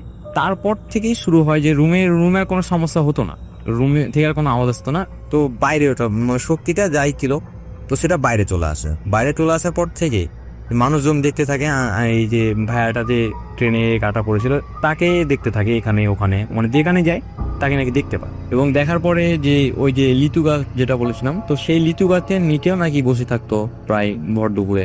অনেকেই অবাক হয়ে যেত, কারণ মৃত্যু ঘটেছিল, নিজে জানাজা দিয়েছে। এবং আঙ্কেলকে এসে বলতো আঙ্কেল এটা নিয়ে ইউজ টু হয়ে গেছিল এক সময়, তো কি কিছু মনে করতো না। একদিন হইতে আঙ্কেল মানে হাট থেকে ফিরছিল, কবুতরের হাট ছিল, আঙ্কেল কবুতর মানে বুঝতো। তো কবুতরের হাট থেকে ফেরার সময় কিছু একটা আঙ্কেলের পিছু নেয় এবং সেটা তখন প্রায় 12টা নাগাদ ছিল দুপুর। তো কিছু একটা পিছু নেয় সাইকেলে। তো এটা আঙ্কেল বুঝতে পারার পরে আঙ্কেল ভাবে যে কবুতর নিয়ে আসতে চোর টোর নাকি বা কেউ ফলো করছে নাকি, চিন্তাই এরকম কি ভাবে। তো যখন আমাদের যে 14 পাই যে রাস্তাটা আছে, আমরা অনেকেই রাস্তায় বেশি অনেকে চেনে, 14 পাই যে বদ্ধভূমি থেকে যে 14 পাই যে একটা লাল রাস্তা কোয়ার, এই কোয়ার রাস্তা যখন আসে, কবুতর গুলো ভেতরে যে খোপটা ছিল কবুতর গুলো খোপের মধ্যে নাই, এবং খোপের মধ্যে নাই ভিতর আঙ্কেল দেখে কবুতরগুলো আর কোনো শব্দ শোনা যাচ্ছে না। আঙ্কেল সাইকেলটাই স্ট্যান্ড করে খোপটাতে দেখে যে কাটা কাটা আঙুল এবং হাত, তারপর একটা পিত্তি, মানে একটা মানে পিত্তি মেয়ে মানুষ, মানে ফিমেল পিত্তি, তার কাটা একটা মাথা, এভাবে টুকরো টুকরো হয়ে প্রতিটা কবুতরের খোপে, মানে 20টার মতো খোপ ছিল। তো সেই এখানে একেবারে তিতা হয়ে আছে। আঙ্কেল ভয়ে সেখান থেকে একটা দৌড় দেয় এবং যে এটা রয়েছে আমাদের যেটা মানে হিন্দু কলোনি আছে, তো হিন্দু কলোনির ওখানে দিয়ে সাহায্য চায়। তো তারা চলে আসে সবাই মিলে। তো ওখানে দেখে যে খোপ নাই, সাইকেল হাতে মানে একটু দূরে পড়ে রাখা, খোপ নাই, এবং অনেকগুলো কবুতরের যে লোম বা পশম এগুলো ছিল ছড়িয়ে দিয়ে। তো সবাই বলে যে এই রাস্তা হন্টেড, এই রাস্তায় আসলে ভাই যে 14 রাস্তাটা আসলে অনেক হন্টেড, এখানে সন্ধ্যা পর একেবারে নির্জনন। তো এই রাস্তাটা হন্টেড, এভাবে এখানে আপনি এইভাবে আসা ঠিক হয়নি কবুতর নিয়ে, এখানে অনেকের সাথে এগুলো ঘট। তো আঙ্কেলকে তার আগে এগিয়ে দেয়, এগিয়ে আসার পরে আঙ্কেল বাসে এসে মানে একেবারে অসুস্থ হয়ে যায়। অসুস্থ হয়ে যাওয়ার পরে এক সময় ধীরে ধীরে আঙ্কেলকে স্বপ্ন দেখায় যে তার ছেলে বলছে যে বাবা, সামান্য একটা কারণে তুমি আমার জীবনটা একেবারে বিসর্জন দিলে। তো তখনই আঙ্কেল ঘুম ভেঙে যায় এবং আঙ্কেল একটা কথা ভাবতে থাকে যে কি এমন ভুল হয়েছিল যে তার ছেলের জীবন বিসর্জন। আঙ্কেল নিজেকে অপরাধী ভাবতে থাকে এবং জাস্ট একটা কথা ভাবে যে কি এমন দোষ ছিল। তো আঙ্কেল দিনরাত চিন্তা ভাবনা, যে ছেলের টেনশন, আবার এগুলো প্যারানর্মাল ঘটনাতে আঙ্কেল আস্তে আস্তে শুকিয়ে যায়, মানে একেবারে খাওয়া দাওয়া কমিয়ে দিয়েছিল। তো এইভাবে চলতে চলতে পুরো সংসারটা একেবারে কেমন হয়ে গিয়েছিল। ওটাতে এক সময় হয়ে থেকে আঙ্কেল এক অ্যাক্সিডেন্ট হয় এবং অ্যাক্সিডেন্টে একটা পা অকেজো হয়ে যায়। ও পাটা অকেজো হওয়ার পর থেকে যে বেড রেস্টে ছিল বেড রেস্টে প্রতিদিন যে হচ্ছে আঙ্কেলের যে ছেলেটা ছিল, যে বলছি যে ভাইটা, ওই ভাইটা নাকি প্রতিদিন আসতো এবং এসে আঙ্কেলের মানে পায়ে যে এখানে ব্যথা ছিল সেখানে নাকি মানে যে আমরা যে বলি যে এখানে মানে মালিশ করে দেওয়া, মানে মালিশ করে দিত। তারপরে কান্না করতো দূর থেকে দাঁড়িয়ে দাঁড়িয়ে, মানে কাঁধে আঁকতো, জাস্ট মালিশ করতো, কোনো কথা বলতো না, দূরে দাঁড়িয়ে কান্না করতো এবং বলতো বাবা তুমি দায়ী, আমার এই অবস্থার জন্য তুমি দায়ী। এমন করতে করতে আঙ্কেল এক পর্যায়ে শুকিয়ে গিয়েছিল। তো এটা সবাই বুঝতে পারে এবং আঙ্কেলকে কবিরাজের কাছে নিয়ে যাওয়া হয়। কবিরাজের কাছে নিয়ে যাওয়ার পরে যে কবিরাজ বলে যে আসলে আপনার ছেলে এই যে হয়েছিল এই বিষয়টা, আপনি কোনো কারণে হয়তো তাকে কিছু বলেছিলেন এবং যেটা বা কোনো এক কারণে তাকে অবহেলা করেছিলেন, যার কারণে আপনার ছেলের মৃত্যু হয়েছে এই বিষয়টা নিয়ে। বা তো এটা আঙ্কেল বুঝতে মানে আঙ্কেল স্বীকার করে না, কারণ আঙ্কেল এই জাতীয় কিছু করেনি, ওরা বড় ছেলে ছিল ওনার, তো এমন অবহেলার কোনো কথা আসে না। তো আঙ্কেল এটা মেনে নিতে পারেনি এবং এভাবে চলতে থাকে। ওই যে রুমটা বলছিলাম, যে বেডরুম, যে ভায়াস বেডরুমটা, ওটা আজ পর্যন্ত বন্ধ আছে এবং ঘটনাটা আজও আঙ্কেলের সাথে ঘটে এবং বলে যে আমার ছেলে আজ পর্যন্ত আমার সামনে আসে, প্রায় আমি মাঝে মাঝে দেখি এবং দেখতে থাকে। এইভাবে দেখে, আন্টি দেখে না, আসলে আঙ্কেল দেখে। এবং যে লিচু গাছটা রয়েছে, লিচু গাছটা আজও বিদ্যমান ভাইয়া। তো লিচু গাছে যে ভাইয়াটা কোপ দিয়েছিল মানে ডালের এখানে, সেই কোপটাও দেখেছি আমি, এটা এখন পর্যন্ত আছে। আশ্চর্যের বিষয়, কোপটা এখন পর্যন্ত আছে। আমি ইমেইলে ছবি অ্যাটাচ করে দিয়েছি, তো আপনি যদি ভাইয়া চান তো সব শেয়ার করতে পারেন, সমস্যা নেই। এবং এটাই ঘটনা ছিল আঙ্কেলের কাছ থেকে শোনা। সবাইকে আমার সালাম, আসসালামু আলাইকুম। হাই প্রিয় লিসেনার, কেমন আছেন? আশা করি ভালো আছেন। আজকের যে এপিসোডটি সেটি খুব ইন্টারেস্টিং বিকজ বাছাইকৃত ঘটনাগুলো আমি এখানে শেয়ার করেছি। সবচেয়ে ভয়ানক ঘটনাগুলো হচ্ছে এগুলো, যেন আপনাদের শুনতে ভালো লাগে। তো আমরা বেশি কথা বলবো না, সেটা হচ্ছে আপনি চ্যানেলটি সাবস্ক্রাইব করে আপনার মতামত জানিয়ে দিতে কিন্তু ভুলবেন না, আর মাস্ট একটা লাইক করে দিবেন। তো চলুন আমরা মূল ঘটনায় ফিরে যাই। ধন্যবাদ। একটা ইমেল পড়ব, যেই ইমেলটিও নতুন, সুতরাং আপনাদের সাথে থাকতে হচ্ছে। আজকে প্রোগ্রামটা একটু অন্যভাবে সাজিয়েছি, আমি বলেছিলাম, এবং এই ফর্মুলা কেমন লাগছে সেটা আমাদের জানাবেন। আমরা নানা ধরনের এক্সপেরিমেন্ট করি আপনাদের জন্য, আজকেও করেছি। তো যাচ্ছি ঘটনায়। প্রিবাসুল ভাই, আসসালামু আলাইকুম, কেমন আছেন সেটা আর জানতে চাইলাম না, কারণ মহান আল্লাহ আপনাকে সব সময় ভালো রাখেন। আমি ভূতাত্মের একজন ফ্যান ও নিয়মিত শ্রোতা। আমি সবসময় ভূতাত্মের সাথে আছি আর আগামীতেও থাকতে চাই। আমি কখনো কোনো ঘটনা পাঠাইনি, এটাই আমার প্রথম ঘটনা। আমি লিখব ভাবি, তবে সময় হয় না। আজ লিখলাম। আমার পক্ষে স্টুডিওতে যাওয়া সম্ভব নয়, তাই লিখে পাঠালাম। আমি রুবেল আহমেদ। আমার নাটোর জেলা অন্তর্গত লালপুর উপজেলায় বাড়ি। পদ্মা নদীর পাশের কোনো এক গ্রামে বাস করি। আমি বর্তমান মাস্টার্সে পড়াশোনা করছি। আমি যে ঘটনাটি লিখলাম সেটা আমার সাথেও আমার এলাকার 4 জনের সাথে ঘটে যাওয়া একটি ঘটনা। ঘটনাটি কতটা ভয়ের আমি জানি না, তবে সেদিনের কথাটি মনে হলে আজও আমার শরীরের লোম দাঁড়িয়ে যায়। আমি জানি না আপনাদের কতটুকু বিশ্বাস হবে, তবে বিশ্বাস করা বা না করাটা আপনার ব্যাপার। ঘটনাটি 100% সত্যি। পদ্মা নদীর চর এলাকাতে ঘটে যাওয়া একটি ঘটনা। 2018 সালের অক্টোবর মাসের 2 তারিখের ঘটনা। অক্টোবর মাসে আমাদের পদ্মা নদীতে অন্য সময়ের তুলনায় বেশি পানি থাকে, কারণ জুলাই মাস থেকে বন্যা শুরু হয়। এ সময় পদ্মা নিজের রূপে জেগে ওঠে, পানিতে ভরে যায় পুরো নদী। চারিদিকে শুধু পানি আর পানি। আমাদের নদী পার হওয়ার একটি বিশাল চর। প্রায় 80 বছর আগে এই চরটি জেগেছে নদীর মাঝে। এই চরটি যতদূর চোখ যায় শুধু মাঠ আর মাঠ। হাজার হাজার বিঘা চর জেগেছে নদীর বুকে। বালির ওপর আস্তরণ লেগে পড়েছে পলির মাটির।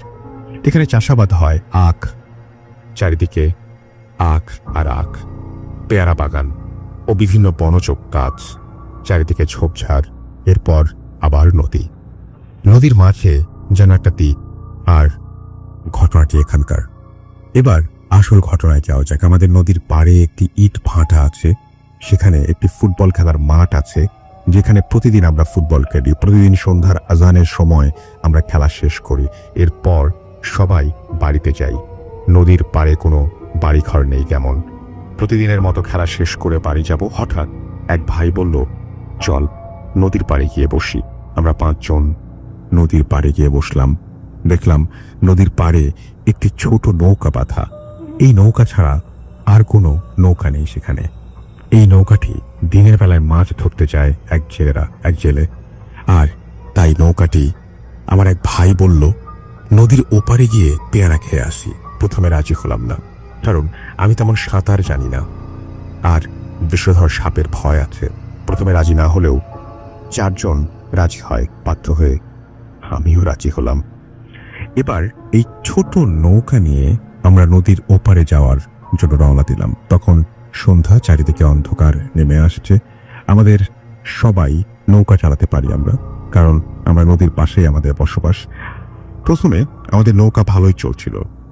একজন নৌকার হাল মারছে, একজন নৌকার বৈঠা ধরছে। খুব জোরে যাচ্ছিল আমাদের নৌকাটি। নৌকা যখন মাঝ নদীতে গিয়ে হঠাৎ আমাদের নৌকাটি থেমে যায়। ভাবলাম হয়তো নদীর মাঝে চর পড়েছে, তাই হয়তো নৌকা বেঁধে গেছে। এটা সবাই স্বাভাবিকভাবে নিল, কিন্তু আমরা দেখলাম অনেক পানি। এখানে নৌকা বেঁধে যাওয়ার কোনো কারণ নেই। অনেক কষ্ট করে আস্তে আস্তে নদীর ওপারে নৌকা নিয়ে পার হলাম। তখনও বিষয়টা স্বাভাবিক ছিল, কিন্তু দেখলাম আকাশে মেঘ নেমে আসছে, চারিদিকে অন্ধকার ছেয়ে যাচ্ছে। তখন ভাবলাম আমরা যাব না, আমরা নৌকা নিয়ে আমাদের এলাকায় ফিরে যাব। নদীর পাড়ের একটু দূরেই একটা বিশাল পেয়ারা বাগান। সবাই বলল আমাদের পাড়ে যেতে তো আর 30 মিনিট সময় লাগবে, তার চেয়ে আমরা পেয়ারা বাগানে পেয়ারা পেরে নিয়ে আসি। আর এটার জন্য তো এখানে আসা। রাতে পেয়ারা বাগান দেখাশোনা করার জন্য পাহারাদার থাকে, তাই সাবধানে পেয়ারা পারতে হবে, ধরা গেলে জরিমানা হবে। এই চরে পেয়ারা বাগানের পাহারাদার ছাড়া একটি মানুষও থাকে না রাতের বেলায়। যেই ভাবা সেই কাজ। 3 জন পেয়ারা পারতে গেল, আমি আর সিরাজুল নৌকার উপর বসে রইলাম, কারণ নৌকা বেঁধে রাখার জায়গা ছিল না। তাই নৌকাটি ভেসে অন্য জায়গায় চলে যেতে পারে। তাই আমরা 2 জন নৌকার উপরে বসে গল্প করছিলাম। 10 মিনিট পর বড় ভাই মনোয়ার অনেকগুলো পেয়ারা নিয়ে এলো, কিন্তু এখন 2 জন আসে নাই।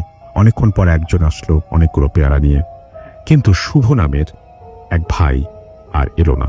শুভকে নিয়েই আমাদের সাথে প্রথমে ঘটনা শুরু হলো। দেখতে দেখতে 20 মিনিট চলে গেল, কিন্তু শুভ এলো না। 2 জন গিয়ে পেয়ারা বাগানের চারিদিকে খুঁজে এলো, কিন্তু কোথাও শুভকে পাওয়া গেল না। এমন করে 1 ঘন্টা পার হলো। তখন আমরা ভাবলাম হয়তো পাহারাদারের হাতে ধরা পড়েছে, তাই আসছে না। তখন আমরা সিদ্ধান্ত নিলাম আমরা সবাই গিয়ে পাহারাদারের কাছ থেকে মাপ চাবো, শুভকে ছাড়িয়ে আনবো। অনেক কষ্ট করে ছোট নৌকাটি পাড়ে উঠালাম। সবাই নৌকার হাল বৈঠা হাতে নিলাম। চরে এত পরিমাণে সাপ তা মুখে বলা যাবে না, বিষধর সাপ। আর আমাদের কাছে কোনো মোবাইল বা টর্চ নেই, তাই আল্লাহর নাম নিয়ে শুভকে খুঁজতে লাগলাম। শুভ নাম ধরে চিৎকার করতে লাগলাম। আখের ক্ষেত, পেয়ারা বাগান, অন্ধকারে কিছুই দেখতে পাচ্ছি না। কখনো পড়ে যাচ্ছি মাটিতে। আমরা এত ডাক দিচ্ছি, কিন্তু ওর কোনো সাড়া নেই। আমরা পুরো পেয়ারা বাগান ঘুরলাম আর ডাকলাম শুভ, শুভ, কিন্তু কেউ নেই। নেই কোনো পাহারাদার। ভাবলাম আজ হয়তো পাহারাদার আসে নাই, বা হয়তো তিনি রাতে থাকে না। আমরা তখন চরম বিপাকে পড়লাম। তাহলে শুভ গেল কোথায়? অন্ধকার, কালো মেঘ, পুরো আকাশ ঢেকে গেছে। আমরা যদি শুভকে না নিয়ে যাই, তাহলে ওর পরিবারের কাছে জবাবদিহিতা করতে হবে। আর তার যদি শুভর সাথে খারাপ কিছু হয়, তাহলে পুলিশ আমাদের 4 জনকে গ্রেফতার করবে। এটাও ভয় হচ্ছিল। সবাই অনেক টেনশনে পড়ে গেলাম। অন্ধকার, সাপেরও ভয় আছে। আবার গীতাকে রেখে চলে যাই। আমরা সবাই ভাবছিলাম আমাদের এলাকাতে আরো লোক নিয়ে এসে খুঁজব, কিন্তু আমরা যদি গ্রামের লোকজন ডাকতে হয় তাহলে অনেক সময়ের ব্যাপার। তাই শুভ যদি এসে নৌকা না পায়, তাহলে সে ভয়ে মারা যাবে, কারণ এই পারে তো আর নৌকা নেই। সবাই বললাম আমরা আগে ভালো করে খুঁজে দেখি। এদিকে আমাদের সাপ যদি কামড় দেয়, ভয়ে গা ঝমঝম করছিল। কিন্তু কি আর করা আছে আমাদের? সবকিছু মহান আল্লাহ তাআলার উপর ছেড়ে দিলাম। আমরা সবাই চিৎকার করে ডাকছি শুভকে, কিন্তু কোথাও সাড়া নেই। চারিদিকে শুধু অন্ধকার আর চিচি পোকার ডাক। আমরা অন্ধকারে কোথায় যাচ্ছি তার কোনো ঠিক নেই। আমরা প্রায় 2 কিলোমিটার হাঁটার পর শুভর কোনো খোঁজ পেলাম না। যত হাঁটছি তত এই কালো অন্ধকারে গভীরতা বাড়ছে। হঠাৎ দেখতে পেলাম একটা গভীর জঙ্গল, ছোট ছোট গাছপালা, চারিদিকে অন্ধকার। আমাদের মধ্যে একজনের চোখে পড়ল অদূরেই আলো মিটমিট করে জ্বলছে এই জঙ্গলের ভেতর। আমরা ডাকলাম শুভ, কোনো উত্তর নেই। আবার ডাকলাম শুভ, আবারও কোনো উত্তর আসলো না। আমরা সাহস করে জঙ্গলের ভেতরে গেলাম। গা ছমছম করছে সবার। ভেতরে গিয়ে দেখি শুভর মোবাইলের টর্চ জ্বলছে। এক শুভ ছাড়া আমাদের কারো কাছে মোবাইল ছিল না। দেখলাম শুভর মোবাইলটি মাটির ওপর পড়ে আছে, আর শুভ মাটিতে হাঁটু কেড়ে বসে আছে, কোনো কথা বলছে না। আমরা এত ডাকলাম, কোনো কথা নেই। আমি গায়ে হাত দিতে শুভ চিৎকার করে উঠল, মা। আমি বললাম, কি হয়েছে তোর? সে কিছুই বলতে পারল না, ভয় থরথর করে কাঁপছিল। কিছুক্ষণ পর শুভ বলল, ভাই আমি কোথায়? তোমরা কোথায় গেছো? আমরা বললাম, কি বলছিস তুই? 1 ঘন্টার বেশি সময় ধরে তোকে খুঁজছি, আর তোর সাথে আমরা ছিলাম কেমন করে? আমরা আর কিছু বললাম না শুভকে। এবার শুভকে নিয়ে নদীর পাড়ে আসলাম। তখন শুভ বলছে, ভাই আমি এত দূরে এলাম কি করে? আমরা শুভর কাছে জানতে চাইলাম, কি হয়েছিল তোর সাথে? তখন শুভ বলতে শুরু করলো, আমি যখন পেয়ারা বাগানে পেয়ারা পাড়ছিলাম, হঠাৎ আমার গা শিরশির করে উঠল। একটু দূরে চোখ গেল, তো আমি দেখলাম একজন কালো কাপড় পরা কে দাঁড়িয়ে আছে, হাসছে। আমি মোবাইলের টর্চ চালু করে দেখলাম কেউ নেই। আবার টর্চ বন্ধ করতেই সেই হাসির শব্দ। আবার টর্চ চালালাম, কেউ নেই। আমি যখন পেছনের দিকে তাকালাম, দেখলাম তোমরা সবাই দাঁড়িয়ে আছে। এবার তোমরা সবাই হাঁটা শুরু করলা, আমিও পেছন পেছন হাঁটা শুরু করলাম, কিন্তু কেউ কোনো কথা বলছো না। আমি এতগুলো কথা বললাম, কেউ সাড়া দিলে না। হাঁটতে হাঁটতে সবাই যেন অদৃশ্য হয়ে গেল। আর তখন থেকে শুরু হলো ভয়ঙ্কর হাসির শব্দ, শত শত মানুষের হাসির শব্দ। আমি প্রচন্ড ভয় পেলাম। কোথায় যাব ভাবছিলাম, কিন্তু কোনো রাস্তা নেই, সবই নতুন। হঠাৎ করে অন্ধকারে দেখলাম শত শত লাল রঙের চোখ আমার দিকে তেড়ে আসছে। আমি মোবাইলের টর্চ আনতে দেখলাম কালো কাপড় পরে আমার চারিদিকে শত শত মানুষ, আর লাল রঙের চোখ। মোবাইল আমার হাত থেকে মাটিতে পড়ে যায়। তখন ওদের মধ্য থেকে একজন বলছে, মাটিতে বসে পড়। আমি হাঁটু মুড়ে বসে পড়লাম। তখন চারিদিকে বড় বড় সাইজের বিড়াল ডাকছে, শত শত কুকুরের ডাক শুনতে পাচ্ছি, মানুষের কান্না। আর বলছে, দাঁড়িয়ে যা। কিন্তু কিন্তু কে যেন বলছে, দাঁড়িয়ে যাস না, বসে থাক, তাহলে ওরা তোকে মেরে ফেলবে। একটু পরই সব ঠিক হয়ে যাবে তোর। আমি একটু নড়াচড়া করতে পারছি না। পুরো শরীর যেন স্থির হয়ে গেছে, ঠান্ডা হয়ে গেছে। মনে হয় দেহ থেকে এখনই প্রাণটা বেরিয়ে যাবে। কুকুর, বিড়াল আর শত শত মানুষের তাণ্ডব।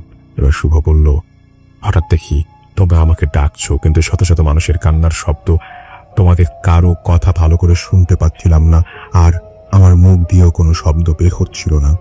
আর যখন আমার শরীরে হাত দিলে, তখন সবকিছু যেন হারিয়ে গেল। তখন আমার শরীরটা এত হালকা লাগলো, তোমাদের বোঝাতে পারবো না। আর এই কথাগুলো বলে শুভর কাছ থেকে শুনলাম, এবং আমাদের প্রচন্ড ভয় লাগতে শুরু করলো। সবাই আল্লাহর কাছে শুকরিয়া আদায় করে আমরা নৌকাতে উঠলাম। তখন থেকে শুরু হলো আমাদের সাথে একটি ঘটনা। নদীর পানি উত্তাল এবং উথাল পাথাল অবস্থা শুরু হলো। এতক্ষণ সবকিছু ঠিকই ছিল, কিন্তু কে যেন কি ঘটছে আমরা বুঝলাম না। আকাশে মেঘ আছে, অন্ধকার আছে, কিন্তু কোনো ঝড় নেই। কিন্তু মনে হচ্ছে নদীর পানির নিচে প্রচন্ড আকারের ঝড় হচ্ছে। নৌকার ওপর পানি উঠতে শুরু করলো। সবাই তখন ভয়ে চিৎকার শুরু করলাম, বাঁচাও বাঁচাও, কিন্তু কারো কোনো আওয়াজ বের হচ্ছিল না। আমরা জোরে জোরে নৌকা চালাতে লাগলাম, কিন্তু নৌকার মাঝ নদীতে যে আর যেতে চাইলো না। আমরা দাঁড়িয়ে আছি এক জায়গাতে। হঠাৎ দেখি কালো ছায়ার মতো শত শত লোক নদীর পাড়ে বসে হাসছে, আর চরের মাঝখান থেকে আমাদের দিকে ঢিল ছুঁড়ে মারছে। কিন্তু একটা বিষয়, ঢিল আমাদের নৌকার ভেতর পড়ছে, কিন্তু আমাদের গায়ে আঘাত করছে না। এদিকে নৌকায় উতাল পাতাল অবস্থা। মনে হয় নৌকা এবার সত্যি সত্যি ডুবে যাবে, আর আমরাও ডুবে যাব। হঠাৎ দেখি শত শত লোকগুলো পানির ওপর দিয়ে আমাদের দিকে ছুটে আসছে। এমন সময় কোথা থেকে যেন একটা বিশাল কালো ছায়া আমাদের মাথার ওপরে আসলো এবং কান্নার সুরে বলল, আজান দে, আজান দে। আমরা সবাই আজান দেবার চেষ্টা করলাম, কিন্তু আমাদের মুখ দিয়ে কোনো আজান বের হচ্ছে না। ওইদিকে শত শত কালো ছায়া আমাদের দিকে টেরে আসছে। হঠাৎ আমার মুখ থেকে আজান বের হলো। আমি আজান, কিন্তু আমার আজান সঠিক হচ্ছে না, বারবার আজান ভুল হচ্ছে।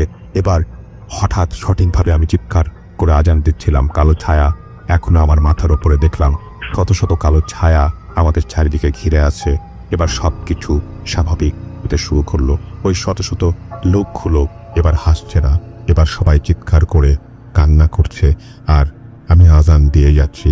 সবাই জোরে জোরে নৌকা চালাচ্ছে। হঠাৎ আমাদের মাথার ওপর কালো ছায়া মিশে গেল। শত শত লোক বলছে বেঁচে গেলি, আর সবকিছু নিমেষে হারিয়ে গেল, পানির সাথে মিশে গেল। নৌকাও আমাদের পাড়ে এসে ফিরল, কিন্তু সেখান থেকে নৌকা নিয়ে গিয়েছিলাম সেখানে আসতে পারি নাই। আমাদের ওই পাড়ের অন্য এক জায়গায় নৌকা ফিরল। হাতে হয়তো অন্ধকার, তাই ঠিক পায়ে আসতে পারিনি। পাড়ে এসে দেখি আমাদের সবার বাড়ির লোক নদীর পাড়ে এসে দাঁড়িয়ে আছে। আমাদের খুঁজতে এসেছে। দেখলাম রাত 11:20 বাজে। বাড়ির লোকজনকে দেখার পরই সবাই শান্তি পেলাম, বেঁচে গেলাম নিশ্চিত মৃত্যুর হাত থেকে। মহান আল্লাহর কাছে লাখ লাখ শুকরিয়া আদায় করে বাড়ি গেলাম। আমাদের মাথার উপরে কালো ছায়াগুলো কি ছিল আরো জানি না, কিন্তু কেন আমাদের সাথে এইরকম ঘটনা ঘটলো তার ব্যাখ্যা নেই। পরের দিন সবার প্রচন্ড জ্বর এসেছিল, কিন্তু আমি সুস্থ ছিলাম। এছাড়াও আমাদের কোনো ক্ষতি হয়নি। এখন আমরা সবাই সুস্থ আছি। এটাই ছিল আমার সাথে ঘটে যাওয়া একটি ঘটনা। গুছিয়ে লিখতে না পারার জন্য ক্ষমা চেয়ে নিচ্ছি। ভালো থাকবেন। তো এই জিনিসটাই, মানে এই ঘটনাটা আমরা পড়লাম এবং ঘটনাটা খুবই অদ্ভুত, এবং ঘটনাটা কতটা বিশ্বাসযোগ্য আমি জানি না। আমাকে বিশ্বাস হচ্ছে কি বিশ্বাস হয়নি সেই প্রশ্নতেও আমি যাচ্ছি না। এটা পুরোপুরি আপনাদের উপরে ছেড়ে দিলাম, কারণ এই বিশ্বাস করা বা না করাটা কমপ্লিটলি আপনার ব্যাপার। এবং এখন কোনো কথা হবে না, সরাসরি চলে যাবো একটি ঘটনায়। এই বছর 30 অগস্ট বাবু ভাই, আমাদের আহমেদ বাবু ভাই এই ঘটনাটি শেয়ার করেছিলেন। চলে যাচ্ছি তার সেই ঘটনায়, চলুন শুনে আসি। ওকে রাসেল ভাই, এই কাহিনীটা শুরু করছি। এটা হচ্ছে একটা মানে নিউলি ডেভেলপড একটা বিল্ডিং নিয়ে। এটা হচ্ছে ঢাকার মানে উত্তরার কাছাকাছি একটা জায়গায় একটা বিল্ডিং ওখানে তৈরি হয়, লাইক কাইন্ড অফ সিটি, নাম বলা যাবে না। যাই হোক, ওইখানে যখন নাকি বিল্ডিং গুলো তৈরি হয় তখন আমার পরিচিত আর কি, আমার এক স্টুডেন্ট, ওরা ওখানে আর কি আপনার অ্যাপার্টমেন্ট কিনে। তো যখন জায়গাটা ডেভেলপ হচ্ছে তখন ওরা দেখতে গিয়েছিল জায়গাটা বেশ ওয়েল অ্যাকচুয়ালি ফ্যাসিলিটেড জায়গা, সবকিছুই আছে, তো সব মানে খুব সুন্দর আর কি। তো যাক, তো ওরা যেখানে বিল্ডিংটা কিনে সেটা মানে বেশ মানে লাইক লাস্টের দিকে আর কি বিল্ডিংটা পড়ে, এবং ওই বিল্ডিংটার মানে তখনও ওই ব্লকগুলো আর কি যেখানে কাজ হচ্ছে সেটা পুরো কমপ্লিট হয় নাই আর কি। তো যাই হোক, ওর বাবা কথা বলার কারণে, এই কমপ্লেক্সের ওদের সাথে কথা বলার কারণে ওদের বিল্ডিংটার মধ্যে যদিও লাইক সবগুলো অ্যাপার্টমেন্টের কাজ শেষ হয় নাই, লাইক নিচের দিকে মাত্র কয়েকটা অ্যাপার্টমেন্ট কমপ্লিট হয়েছে। ওদের 8 তলায় না 9 তলায় জানি এরকম, আমি ফরগেট, মানে পুরোপুরি আমি ক্লিয়ারলি মনে করতে পারছি না ফ্লোরটা। ওখানে ওদের আর কি কাজটা বলে মানে শেষ করে দেয়, মানে বলে যে এটা আমরা কমপ্লিট করে দিব, আপনি উঠে যেতে পারবেন। তো ওর বাবা মোটামুটি ওই জায়গাটা কমপ্লিট করার পরে ওরা একদিন সময় মতো ওই বিল্ডিং এ উঠে যায় আর কি। তো যাক, ওর কথা হচ্ছে যে জায়গাটা খুবই সুন্দর ছিল, অ্যান্ড যখনই বেরোতো দেখা যেত যে রাতের বেলা বেশ কোয়াইট একটা নাইস এনভায়রনমেন্ট লাগছিল। যাই হোক, তো বাসাটা যখন উঠে ওদের ফ্যামিলিতে ছিল ওর বোন আর ওর একটা ছোট ভাই, একদম ছোট নিউবর্ন বলতে ঠিক না, লাইক 3-4 বছর বয়স হবে ভাইটার। আচ্ছা। তো ওই ছোট ভাইটার জন্য ওরা আর কি অ্যাকচুয়ালি একটা রুম রেখেছিল। রুমটা হচ্ছে ওর বাবা আমার রুমের ঠিক পাশে, এবং ওটাকে ওরা সুন্দর করে সাজিয়ে গুছিয়ে ওভাবে করে রেডি করে রেখেছে। ওখানে ক্রিব আছে, রকিং চেয়ার আছে, সবকিছু ওখানে রেখে ওরা রাখবে, এবং চিন্তা করছিল যে কয়েকদিন পরে যখন নাকি আর একটু ইউজ টু হয়ে যাবে, ওর বাচ্চা মানে ওর ভাইটা একটু বড় হলে ওখানে আলাদা থাকবে ওর ভাই। আচ্ছা। তো ওরা ওই বাসায় উঠে, এবং ওঠার পর থেকে ওই বাসার মধ্যে ওরা মানে ওর কাছে খুব একটা মানে ফিশি ফিলিংস হয় বাসাটাতে ওঠার সময়, কারণ লিফটটা মাঝখানে কিন্তু কোনো ফ্লোরে থামে না আর কি। মাঝখানে ওই যে 2 তলা 3 তলা পর্যন্ত এমনি আছে, তারপর টান দিয়ে একদম সোজা ওদের ফ্লোর পর্যন্ত ওঠার একটা ব্যবস্থা ওরা করছে। তো মাঝে মাঝে দেখা যাচ্ছে লিফট বন্ধ, তো সিঁড়ি দিয়ে উঠতে হতো আর কি। জি। তো সিঁড়ি দিয়ে যখন উঠতো তখন দেখতো যে সিঁড়ি দিয়ে বেশ মাঝখানের ফ্লোর গুলা বেশ অন্ধকার, এবং বিশাল একটা কমপ্লেক্সের মধ্যে সিঁড়ি দিয়ে যখন উঠতেছে, তো অন্যান্য ফ্লোর গুলা যেখানে আছে সেগুলো দরজা লাগানো ছিল না, বেশ দেখা যেত হু হু হু করে বাতাস এরকম খেলা করতো মাঝখানে। তো জিনিসটা ওর কাছে মানে খুব মানে বেশ গা শিরশিরানি লাগতো আর কি। আচ্ছা। তো ওখানে ওঠার 3-4 দিন পর একদিন রাতের বেলা এরকম ও উঠতেছে সিঁড়ি দিয়া, তো যখন সিঁড়িতে উঠতেছে, ওঠার পরে মনে করেন যে প্রায় 5-6 তলার মতো উঠছে আর কি। এরকম একটা কাছাকাছি ফ্লোরে এসে হঠাৎ করে দেখলো যে ওখানে যে লাল লাইট লাগানো ছিল, মানে আমরা যে ফিলামেন্টের যে বাল্বগুলো ব্যবহার করি, ওইটা পিট পিট পিট পিট করে ঠাস করে নিভে যায় লাইটটা।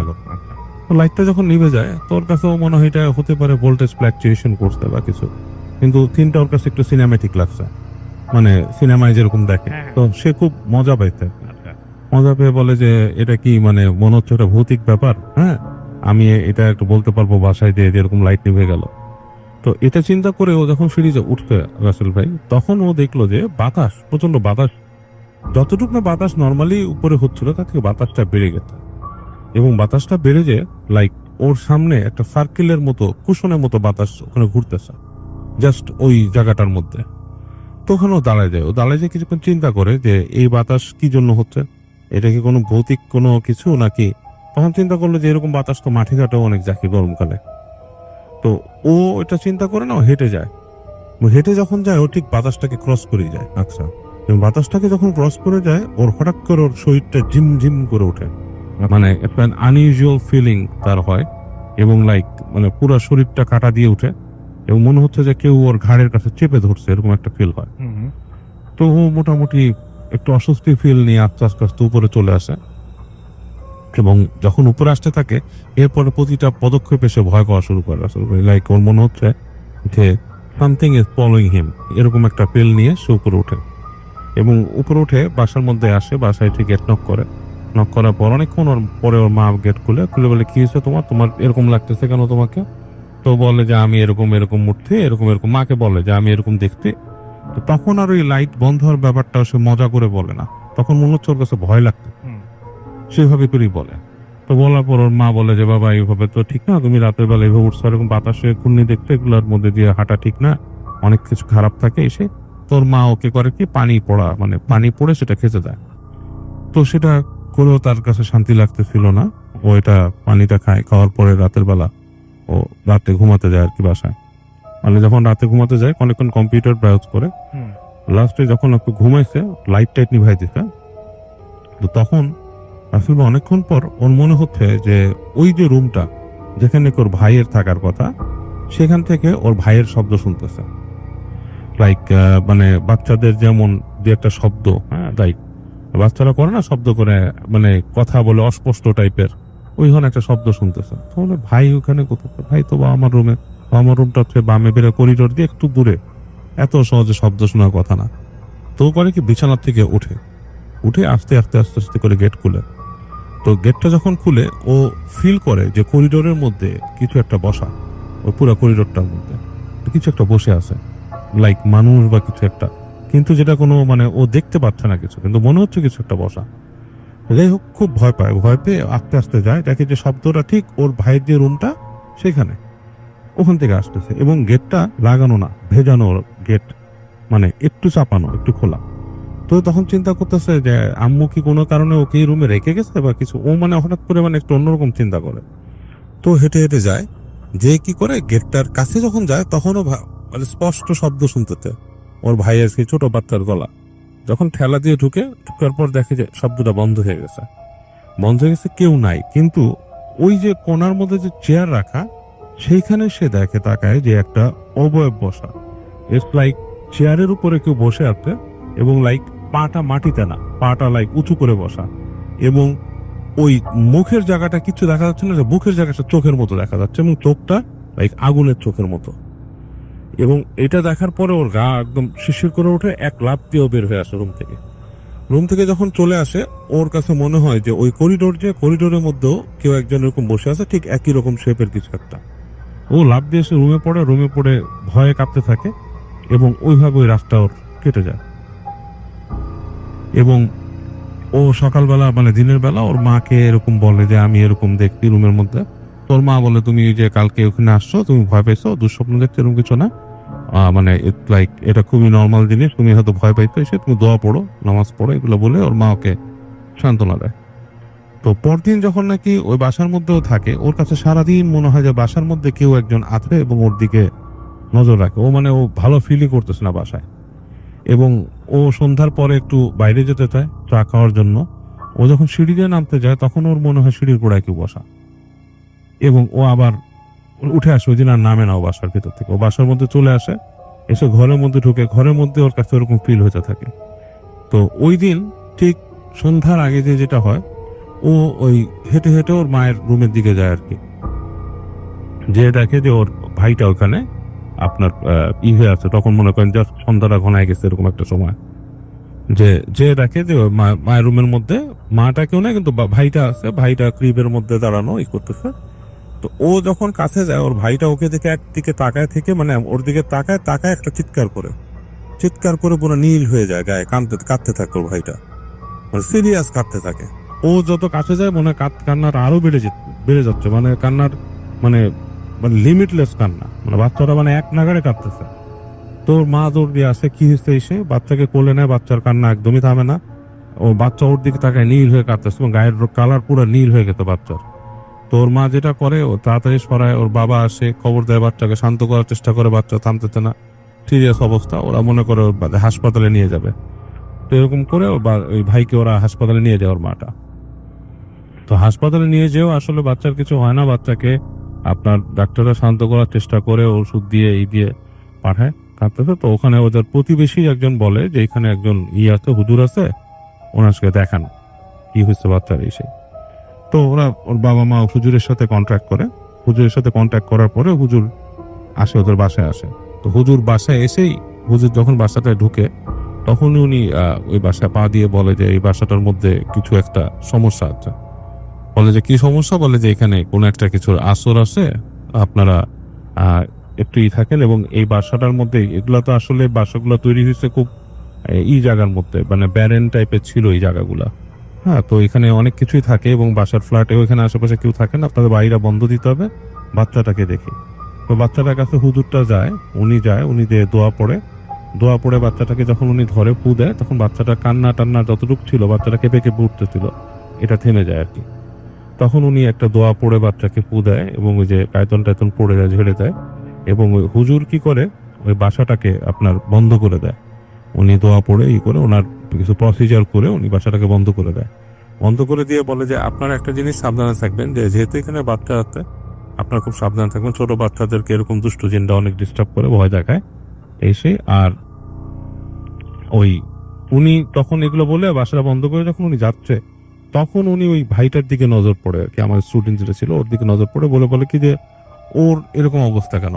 ও তখন বলে যে ওর কাছে যে ফিলটা হচ্ছিল ওই হুজুরকে দেখে, ওর কাছে খুব রাগ লাগতেছিল হুজুরটাকে দেখে, মানে অস্বস্তি ফিল হচ্ছিল যে কেন এই লোকটা এখানে কি করতেছে, মানে সে মানে অসহ্য লাগতেছিল। যেহেতু অসহ্য লাগার তার কোনো কারণ নেই, হুজুর তাকে দেখে অনেকক্ষণ তাকায় থেকে বলে কি ওর কি কোনো সমস্যা আছে, ও কোথায় গেছিল। তখন ওর মা বলে যে না এরকম না, বাট ও কয়েকদিন আগে এরকম ভয় পাইছে। তখন হুজুর ওকে বলে যে ওকে আমার ঝাড়তে হবে। তো ওকে নিয়ে যায়, হুজুর নিয়ে রুমে বসায়, আরেক রুমে বসায়, ওকে ঝাড়ার ব্যবস্থা করে এবং ওকে ধেড়ে টেড়ে ওকে পু দিয়ে দেয়। ও বলছে যতবার হুজুর ওকে ঝাড়তে, ততবারই নাকি ওর শরীর দিয়ে মনে হচ্ছে যে লাইক একটা গুজবাম্পের মতো চলে গেছে, মানে প্রত্যেকবার শরীর হয়ে গেছে। এবং এক পর্যায়ে লাইক খুব প্রশান্তি আসছে, মানে ঘুমের মতো, মানে লাইক মনে হচ্ছে যে ঘুমায় যাবে এরকম একটা পজিশন। তো ওকে বলে যে বাবা তুমি কিন্তু সন্ধ্যার সময় এখান থেকে বেরোবা না, হ্যাঁ। আর ওর মাকে বলে দেয় যে আপনারা এই বাসাটায় আছেন, এখানে তো আসলে বিল্ডিংটা ওইভাবে বাঁধা হয়নি, আপনাদের এই ফ্লোরটাকে আমি বন্ধ করে দিছি, দোয়া পড়ে করে দিছি, কিন্তু কখনো ওই এখানে এরকম খোলা রাখবেন না, সন্ধ্যার সময় দরজা জানলা বন্ধ করে দিবেন। এবং এরকম বলে উনি হুজুরটা চলে যাও, যে দোয়া দিয়ে যায় এবং কিছু ওই যে দোয়া টোয়া টানায় রাখতে বলে বাসা। তো এবং বলে যে অনেক রকম ফেথ করবেন প্রবলেম, বাট বাসার মধ্যে কিছু হবে না। তো আমার স্টুডেন্ট বলছে যে ও যেটা দেখতো, তারপরেও রাসেল ভাই দেখতো কি যে মাঝে মাঝে ওদের বাসার যে জানালা আছে না, ওর যে বাসার যে জানালাটা, জানালাটার মধ্যে নক হতো, টক টক টক টক টক টক করে নক করতো রাতের বেলা। এবং জানালা তো বুঝেন 8 তলার ওপরের জানালা, বাইরে কিন্তু কিছুই নাই, লাইক একটা ছোট সানসেটের মতো কার্নিশ আছে, আর কিছুই নাই। ওইখানে টক টক টক টক টক করে নক করতো। নক করলে মানে মনে হতো যে কেউ জানি এখানে আছে, লাইক জানালার উপর নক করতো, তারপর দরজার মধ্যে আঁচড় কাটতো, হ্যাঁ।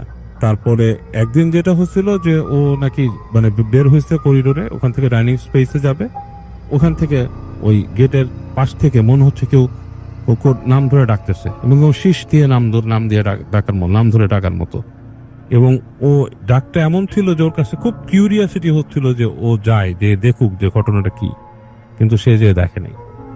তো এরপরে একদিন ও ছাদে উঠছিল ওই বাড়ির, ছাদে উঠে ওর কাছে খুব উইয়ার্ড ফিলিং হচ্ছে এবং সামহাও ও নেমে আসছে। তো আলটিমেটলি পরবর্তীতে আস্তে ধীরে বাসাটার মধ্যে মানুষ আসছে এবং ওদের বাসায় ঝামেলাগুলো কমে গেছে। তবে এখনো নাকি মাঝে মাঝে ওদের বাসার মধ্যে মনে হয় যে ওদের উপরতলায় যেটা ছাদটা ওদের 2-3টা ফ্লোর উপরে, সেই ফ্লোরে বাসিন্দারা বলে যে ছাদের উপরে এখনো মনে হয় রাতের বেলা কেউ দৌড়াদৌড়ি করে, লাইক আপনার বাচ্চারা খেলাধুলা করে না দৌড়ায়, সেরকম দৌড়াদৌড়ি করতেছে ছাদে, কিন্তু কেউ গেলে নাকি কাউকে দেখে না। এই হচ্ছে কাহিনী। এইবার যে ঘটনাটা আমরা শুনবো সেই ঘটনাটি হচ্ছে, এটি একটি ইমেল। আমার কণ্ঠে পড়ে দুটো নতুন ইমেল পড়েছি, এবার একটা পুরনো ইমেল শুনে আসি।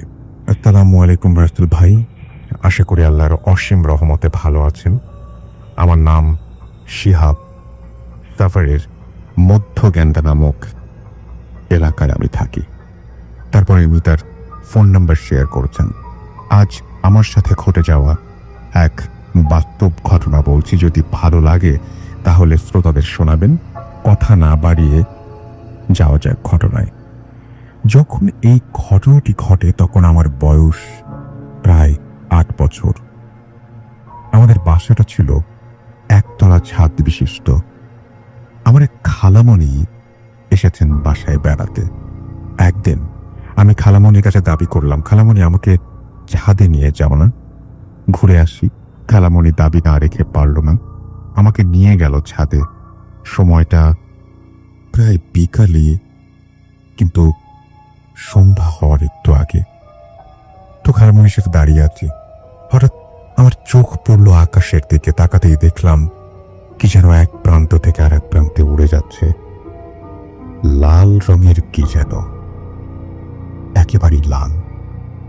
যাই হোক, আমি খালামণির সাথে বাসার ভেতরে গেলাম। খালামণি একদিন পরেই চলে গেল। তারপরে শুরু হলো ঘটনা। খালামণির চলে যাওয়ার কিছুদিন পরেই আমি ঘুমাচ্ছিলাম, হঠাৎ আমার ঘুম ভেঙে গেল। বিছানা থেকে আমার চোখ হঠাৎ গেল মেঝেতে। আমি তখন দেখলাম, যা দেখার জন্য আমি একদমই প্রস্তুত ছিলাম না, আমি দেখলাম একটা পুতুল 2 থেকে 3 আঙ্গুলের মতো উচ্চতা, সেটা মেঝের এক প্রান্ত থেকে আর এক প্রান্তে হেঁটে যাচ্ছে। এদিকে আমি আর সহ্য করতে পারলাম না, চিৎকার দিয়ে বসলাম। আমার চিৎকারে বাবা মা উঠে পড়ল, বলল কি হয়েছে বাবা? আমি বললাম, এমন একটা পুতুলকে দেখলাম যা হাঁটছে। বাবা মা আমার ভয় দূর করার জন্য বলল, ধুর, ওগুলো কিছু না, তুই স্বপ্ন দেখছিস, এখন ঘুমিয়ে পড়। আমিও বাবা মার কথা বিশ্বাস করে ভাবলাম হয়তো এটা আমার স্বপ্নই ছিল। এই ভেবে আমি সেরকম ঘুমিয়ে পড়লাম। আরেকটা অবাক করা কথা বলছি, ওই পুতুলটা জামা পরাও ছিল, সবই ছিল। লাল একটা জুতা, লাল একটা হাফ প্যান্ট, আর একটা কোট। জামাগুলো এতই সুন্দর ছিল বলার মতো না। যাই হোক, ঘটনাটা এখানে শেষ হতে পারত, কিন্তু শেষ হয়নি। তার পরের দিন যখন আমি আবারও ঘুমাচ্ছিলাম, তখন রাত 3টা বা 3:30 বাজবে, হঠাৎ আমার পায়ে হাঁটুটার কাছে আমি ভার অনুভব করলাম, মনে হচ্ছে এখনই ভেঙে যাবে। পরে সহ্য করতে না পেরে আমি হালকা চেয়ে দেখলাম সে কপোলকটি আমার হাঁটুর ওপরে বসে আছে আর এক দৃষ্টিতে আমার দিকে তাকিয়ে আছে। এই দৃশ্য দেখে আমি সহ্য করতে না পেরে সাথে সাথে চিৎকার দিয়ে উঠলাম, আর সাথে সাথে সেই অবয়বটি জানালা দিয়ে লাফ দিয়ে কোথায় যেন চলে গেল। পরে বাবা মার একই প্রশ্ন, কি হয়েছে? আমি বললাম, আবারও আমি সেই পুতুলটাকে দেখেছি। তখন বাবা মা বিষয়টার স্বপ্ন ভেবে বাদ দিলেন না। পরের দিনই নিয়ে গেলেন হুজুরের কাছে। হুজুর তাবিজ দিলেন, ঝাড়ফুঁক করে দিলেন। তারপরে আর এই ঘটনা ঘটেনি। কেন এমন ঘটনা আমার সাথে ঘটলো সেটা আল্লাহই ভালো জানেন। মনে আছে ছাদে দেখা সেই লাল উড়ে যাওয়া বস্তুটির কথা? হয়তোবা এটাই ছিল সব ঘটনার সূত্রপাত। আরেকটা রহস্যজনক ঘটনা বলছি। আমাদের ঘরের ভেতরে ওপরে হার্ডবোর্ড লাগানো ছিল, যার জন্য ওটার ভেতরে অনেকটা জায়গা ছিল। তো ওটার ভেতর থেকে প্রায় রাত 12টার পর কিছু যেন হাঁটার আওয়াজ পাওয়া যেত। বাবা একদিন উঁকি মেরে দেখতে পারলেন ভেতরে অনেকগুলো কিসের যেন হাড় পড়ে আছে। বেশি দিন এমন ঘটনা ঘটেনি। ওই পুতুলটা যে কি পরিমাণে ভার ছিল, মনে হচ্ছিল একটা আস্ত বাইক আমার হাঁটুর উপরে পড়ে আছে। এমন ঘটনা যাদের সাথে ঘটে তারাই বোঝে ভয় জিনিসটা কি। যাই হোক, এই ছিল আমার সাথে ঘটে যাওয়া একেবারেই সত্য ঘটনা।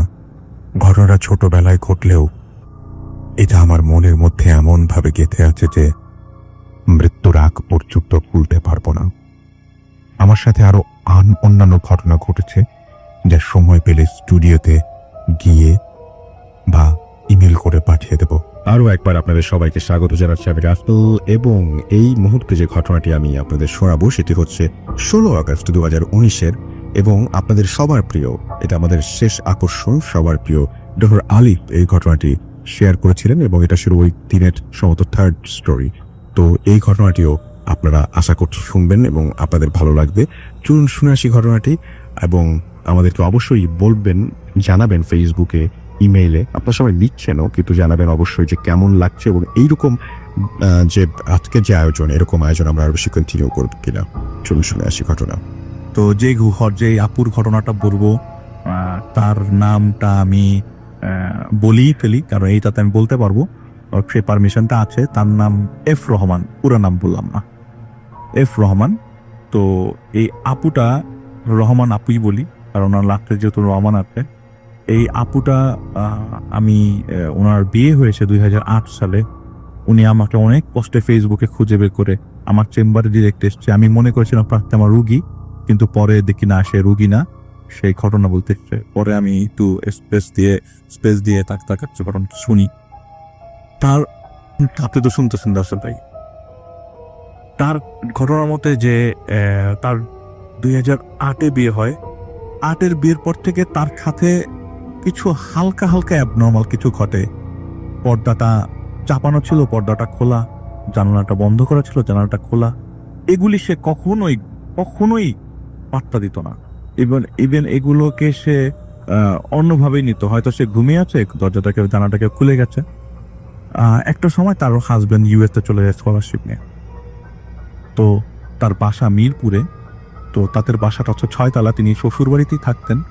তার মা, পরে বলছি তার মার কথা, তার শ্বশুর শাশুড়ি এবং তিনি ওই বাসায় থাকতেন। এই 6 তলা বাসার মধ্যে 6 তলাটাই অর্ধেক ছাদের সাথে অ্যাটাচড, আর বাকি 5 তলাতে ভাড়া দেওয়া। আর খালি 2 তলায় তার শ্বশুর শাশুড়ি থাকতো, এক পাশে একটা ইউনিটে, আরেকটা ইউনিট ভাড়া দেওয়া। তো তাদের এটা অনেক আগেরই প্ল্যান যে যখন তার হাজবেন্ড আসবে তো তারা 6 তলায় চলে যাবে।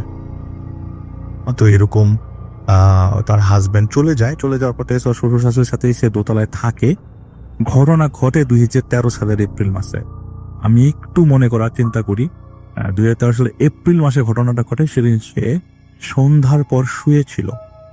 শোবা অবস্থায় ওই রুমের দরজা, সে তার শ্বশুর শাশুড়ি থাকে, তার শ্বশুর অন্য রুমে ছিল।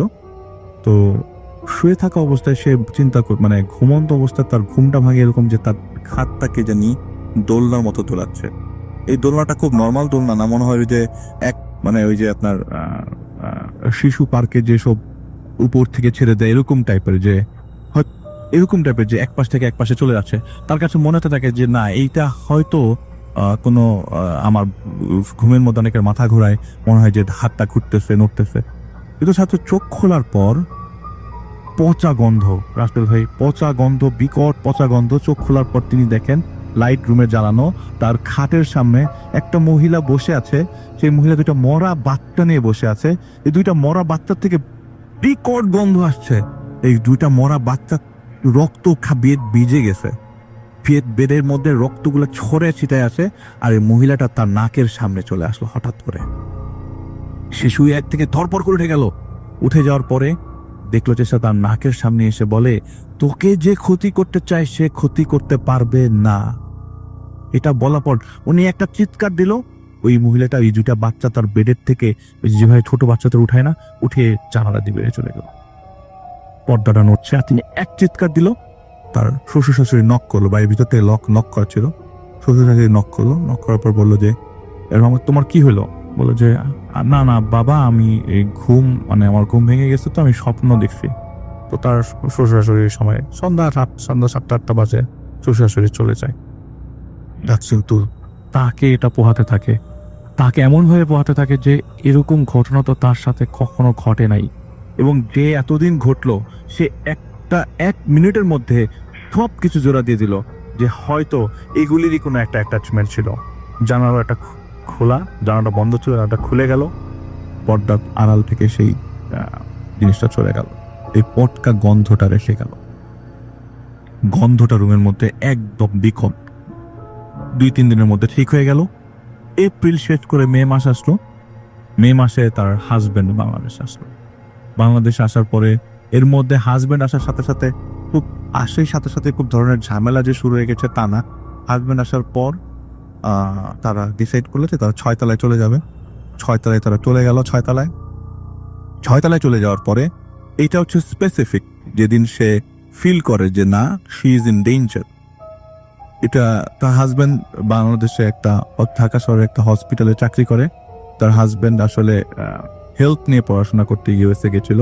He is not a doctor, but health নিয়ে পড়াশোনা করতে গিয়েছিল। বাংলাদেশে আসার পরে তিনি একটা হেলথ সেক্টরের জবে ঢোকে এবং ইউএসএ তার ফ্রেন্ডের সাথে একটা বিজনেস কন্টিনিউ করার কারণে রাত্রেবেলা 10টা থেকে 3টা পর্যন্ত ইউএসএ টাইমের সাথে ম্যাচ করে সে ছোট বিজনেস করতো। সে তো 10টা থেকে 3টা পর্যন্ত তার হাজবেন্ড সজাগ থাকতো। তো সেদিন মে মাসের সেই দিনটার কথা তার মনে নাই, কিন্তু সেদিন হঠাৎ করে সে বললো যে তার হাজবেন্ডকে বললো যে তুমি কাজ করো, আমি ঘুমালাম। তার হাজবেন্ড তার পাশেই ল্যাপটপ নিয়ে বসে আছে। খুব সিম্পল রাসেল ভাই, এখানে কিছুই হওয়ার কথা না। হঠাৎ করে তার তন্দ্রার মতো আসলো। তন্দ্রার মতো আসা অবস্থায় সে বাম কাত হয়ে শুয়েছিল এবং তার চোখটা ছিল তাদের এন্ট্রান্সের দরজার দিকে, রুমের ঢোকার দরজার দিকে। তো ওই ছাদের ওই অর্ধেক পোর্শনটাতে তার সাথে কেউ থাকতো না। তার হাজবেন্ড আর সে রান্না বান্না হতো সব নিচতলায়, খাওয়া দাওয়া নিচতলায় হতো, দোতলাই হতো আর কি। জয়েন্ট ফ্যামিলি, কিন্তু আলাদা ফ্ল্যাট নিয়ে থাকতো সে তার হাজবেন্ড।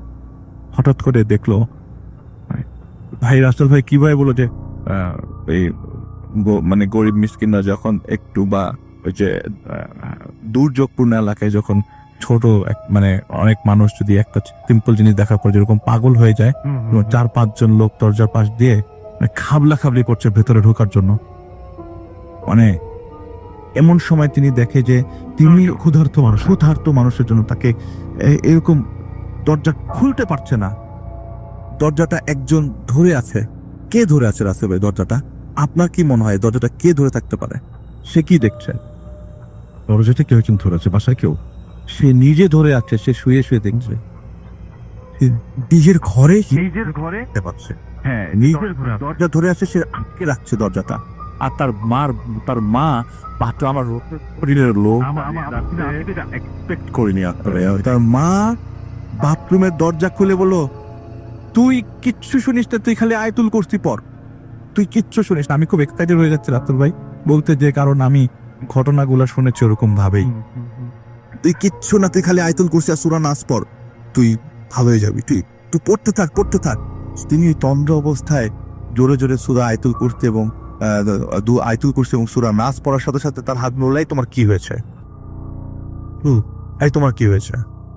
ওই ধরপড় করে উঠে যায়, বলে যে না আমার কিছু হয় নাই, কিন্তু আমি এরকম দেখলাম। বলে তুমি স্বপ্ন দেখছো? তুমি শোতো। 5 মিনিট পরে ওই জিনিসটা দরজা খুলে আর আটকাতে পারবে না সে। আমি চোখ বন্ধ করলাম। ওই যে লোকটা ঢোকার জন্য সবচেয়ে বেশি, এখানে 4-5 জন ছিল, সবচেয়ে বেশি যে ঢুকতে চেয়েছে, সে হঠাৎ করে এসে আমার গলা ধরে চাচ্ছিল। আমার গলাটা টানি, আমি গলার মধ্যে হাত ছড়ানোর চেষ্টা করছি। আমার হাজবেন্ড বারবার আমাকে ধাক্কাচ্ছে, কিন্তু আমি কিচ্ছু দেখছি না। বা হাজবেন্ড বললো হয়তো তোমাকে আলাদি বা ব্লক হয়ে গেছে, যেটা বোবাই ধরলে হয়, তুমি দোয়া পরে ফু দিয়ে ঘুমাও, কিচ্ছু না। ওই সময় আর আমার হাজবেন্ড আমার মাথার মধ্যে হাত রাখার কারণে আমি সাইকোলজিক্যালি উনি রিলিফ পায়। উনি ফজরের ওয়াক্তে উঠে, তখন 12টা বাজতো ওই সময়টার ঘটনাটা। ফজরের ওয়াক্তে যখন তিনি টুথ ব্রাশিং করেন, ওজুর পরে টুথব্রাশ করছে, অমুক সময় গলার মধ্যে দেখে যে 5 আঙ্গুলের ছাপে গলাটা লাল হয়ে আছে যে জায়গাটা ধরেছিল। এইটা তার শ্বশুর শাশুড়িকে জানায়। শ্বশুর শাশুড়ি ইগনোর করে, বলে যে তুমি দেখা যায় যে হাত দিয়ে ধরে রাখছিলা, মনে হয় ঘুমের মধ্যে তোমার কাছে মনে হচ্ছে যে এটা, কিন্তু ওনার হাজবেন্ড বলছে না তুমি ধরো নাই। কিন্তু ওনার হাজবেন্ড যখন এই ঘটনাটা বলে, উনি বলে যে এটা দেখেতে উনি, ওনার হাজবেন্ডটা চুপচাপ শুনে অফিসে চলে যায়। 1 মাস পর্যন্ত রাসেল ভাই ওই জায়গাটা লাল হয়েছিল। শেষের দিকে এই জায়গাটা কালো হতে থাকে, আস্তে আস্তে কটকটা কালো হতে থাকে। এমন সময় সে না পেরে তার বাবাকে জানায়। তার বাবা চুপ করে ফোনটা রেখে দেয়, একটা রিপ্লাই দেয় না। ঠিক 3 দিন পর তিনি আসরের নামাজ পড়ার পরে দেখে কিরে দাগটা নাই কেন, নাই হঠাৎ করে দাগটা গন। তিনি খুব অবাক হয়ে যায়। তিনি তার বাবাকে ফোন দেয়, তার বাবাকে ফোনে পায় না। ওই দিন হঠাৎ করে কোইন্সিডেন্টলি তার ফুপ্পি তাকে ফোন দেয়। তো ফুপ্পিকে ফুপ্পি বলে যে কি ব্যাপার, তোর গলাটা কেসে? তিনি বলে তুমি কেমনে জানলা? বলে যে ভাই বলতেছিল তোর গলার মধ্যে দাগ। আমি তাকে একটা অ্যাড্রেস দিয়েছিলাম, আমাদের পাশের বাসায় একজন বুজুর্গ ইমাম আছেন, তার কাছে যাওয়ার জন্য। ওই ইমাম 3 দিন সূরা ইউনিস খতম দেয়, কি একটা ওয়েতে খতম দেয়। দেওয়ার পরের থেকে তার এই দাগটা নাই। আস্তে আস্তে তিনি জিনিসগুলো ফিল করতে থাকে যে না, এখন আমার সাথে যা ঘটছে তার কোনোভাবেই আমি একসেপ্ট করতে পারছি না। হঠাৎ করে তিনি কনসিভ করেন। আচ্ছা, তবে নতুন একটা হলো, নতুন দিকে টার্ন নিচ্ছে আস্তে আস্তে রাসেল ভাই। এই কনসিভ করার যখন নিউজটা তিনি পেলেন, তার 10 দিনের মাথায় তিনি সন্ধ্যা 7টার দিকে ঘুমোচ্ছেন। ঘুমানো অবস্থায় আসলে ভাই, আমি আসলে এই জিনিসটা একটু পরে বলি, আমি আর একটা মাঝখান থেকে আর কিছু ইনফরমেশন দিই, এইটা একটু পরে বলি। এই ঘটনা ঘটার পর থেকে, গলায় দাগের পর থেকে কিছু জিনিস তার কাছে খুব ভালোভাবে দেখতে থাকে। One of the main thing এর ছাদের টপগুলা কে জানি টানে রাতের বেলা। তার আবার গাছপালার খুব শখ, শ্বশুরের সাথে গাছ লালন পালন করে। বোন সায়াতে তার বাসায় বিভিন্ন ধরনের গাছ, তো অনেক শখ, সে তো মেনটেন করা অনেক কঠিন।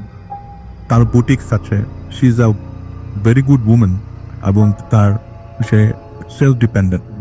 তো তার বুটিক খুব ভালো চলতো। এই গলায় চাপ দেওয়ার পর থেকে তার বুটিক ফল ডাউন করা শুরু করলো। She has to close it down. আচ্ছা, সে বন্ধ করে দিল, বুটিক শপটা বন্ধ করে দিল। ইনকাম 0 হয়ে গেল।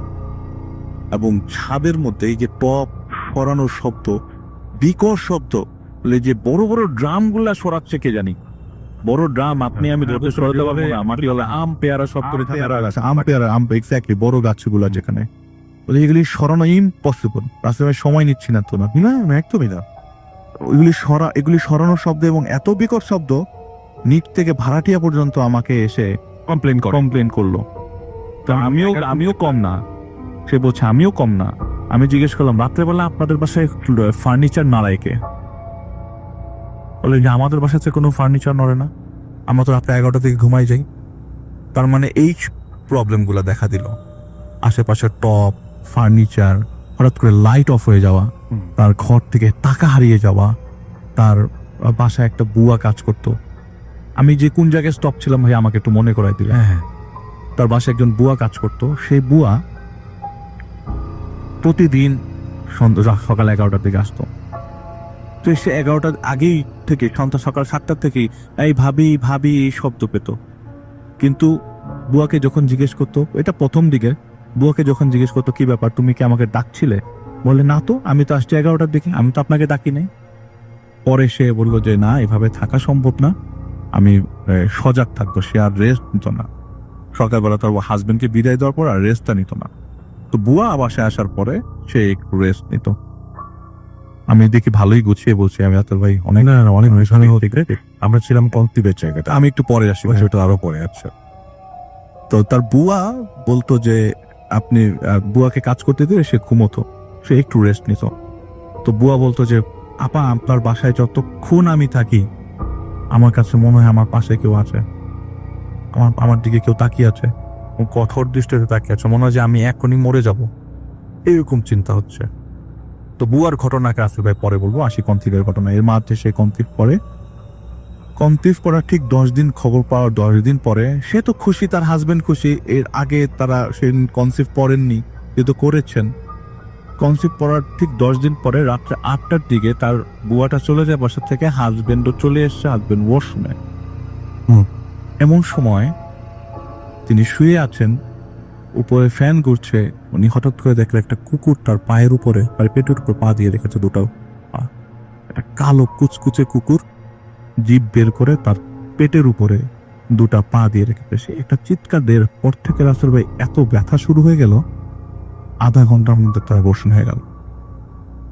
হাফ এন আওয়ার, ভয়ঙ্কর ব্যাপার।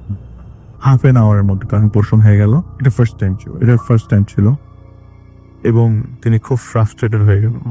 এরপর থেকে রাসেল ভাই আরো 2বার সে কনসিভ করে, এবং যতবারই সে কনসিভ করে তার চারিপাশে পটকা গন্ধ বের হয়। যতবারই সে কনসিভ করে ততবারই এটা 3বার, থার্ড টাইমের কথা বলছি। থার্ড টাইম সে যখন কনসিভ করে তার চারিপাশে পটকা গন্ধ আসে, মৃত মানুষের গন্ধ আসে, পচা মাছের গন্ধ আসে। তার চারিপাশটা গরম হয়ে এনসার্কেল করতে থাকে, গরম বাতাস। ইভেন তার হাজবেন্ডও মাঝে মধ্যে বলতো, তোমার শরীর থেকে গরম বাতাস আসছে, তুমি একটু দূরে যেও। আসলেই এনসার্কেল করতে থাকে। আর যখনই কনসিভ করার এই কন্ডিশনটা আসে, একটা কুকুর তার পেটের উপর দুটা পা দিয়ে রাখে, রাসেল ভাই ওই সময় সে অ্যাবর্শন করে ফেলছে। এত ব্যথা তার কখনোই হয় না। এই ব্যথাটা হয় হচ্ছে শুধুমাত্র কনসিভ করার সময়, অ্যাবর্শনের সময়। এই মিলে সে 6বার অ্যাবর্শন হয়েছে। এরপর থেকে আর কনসিভ করে না।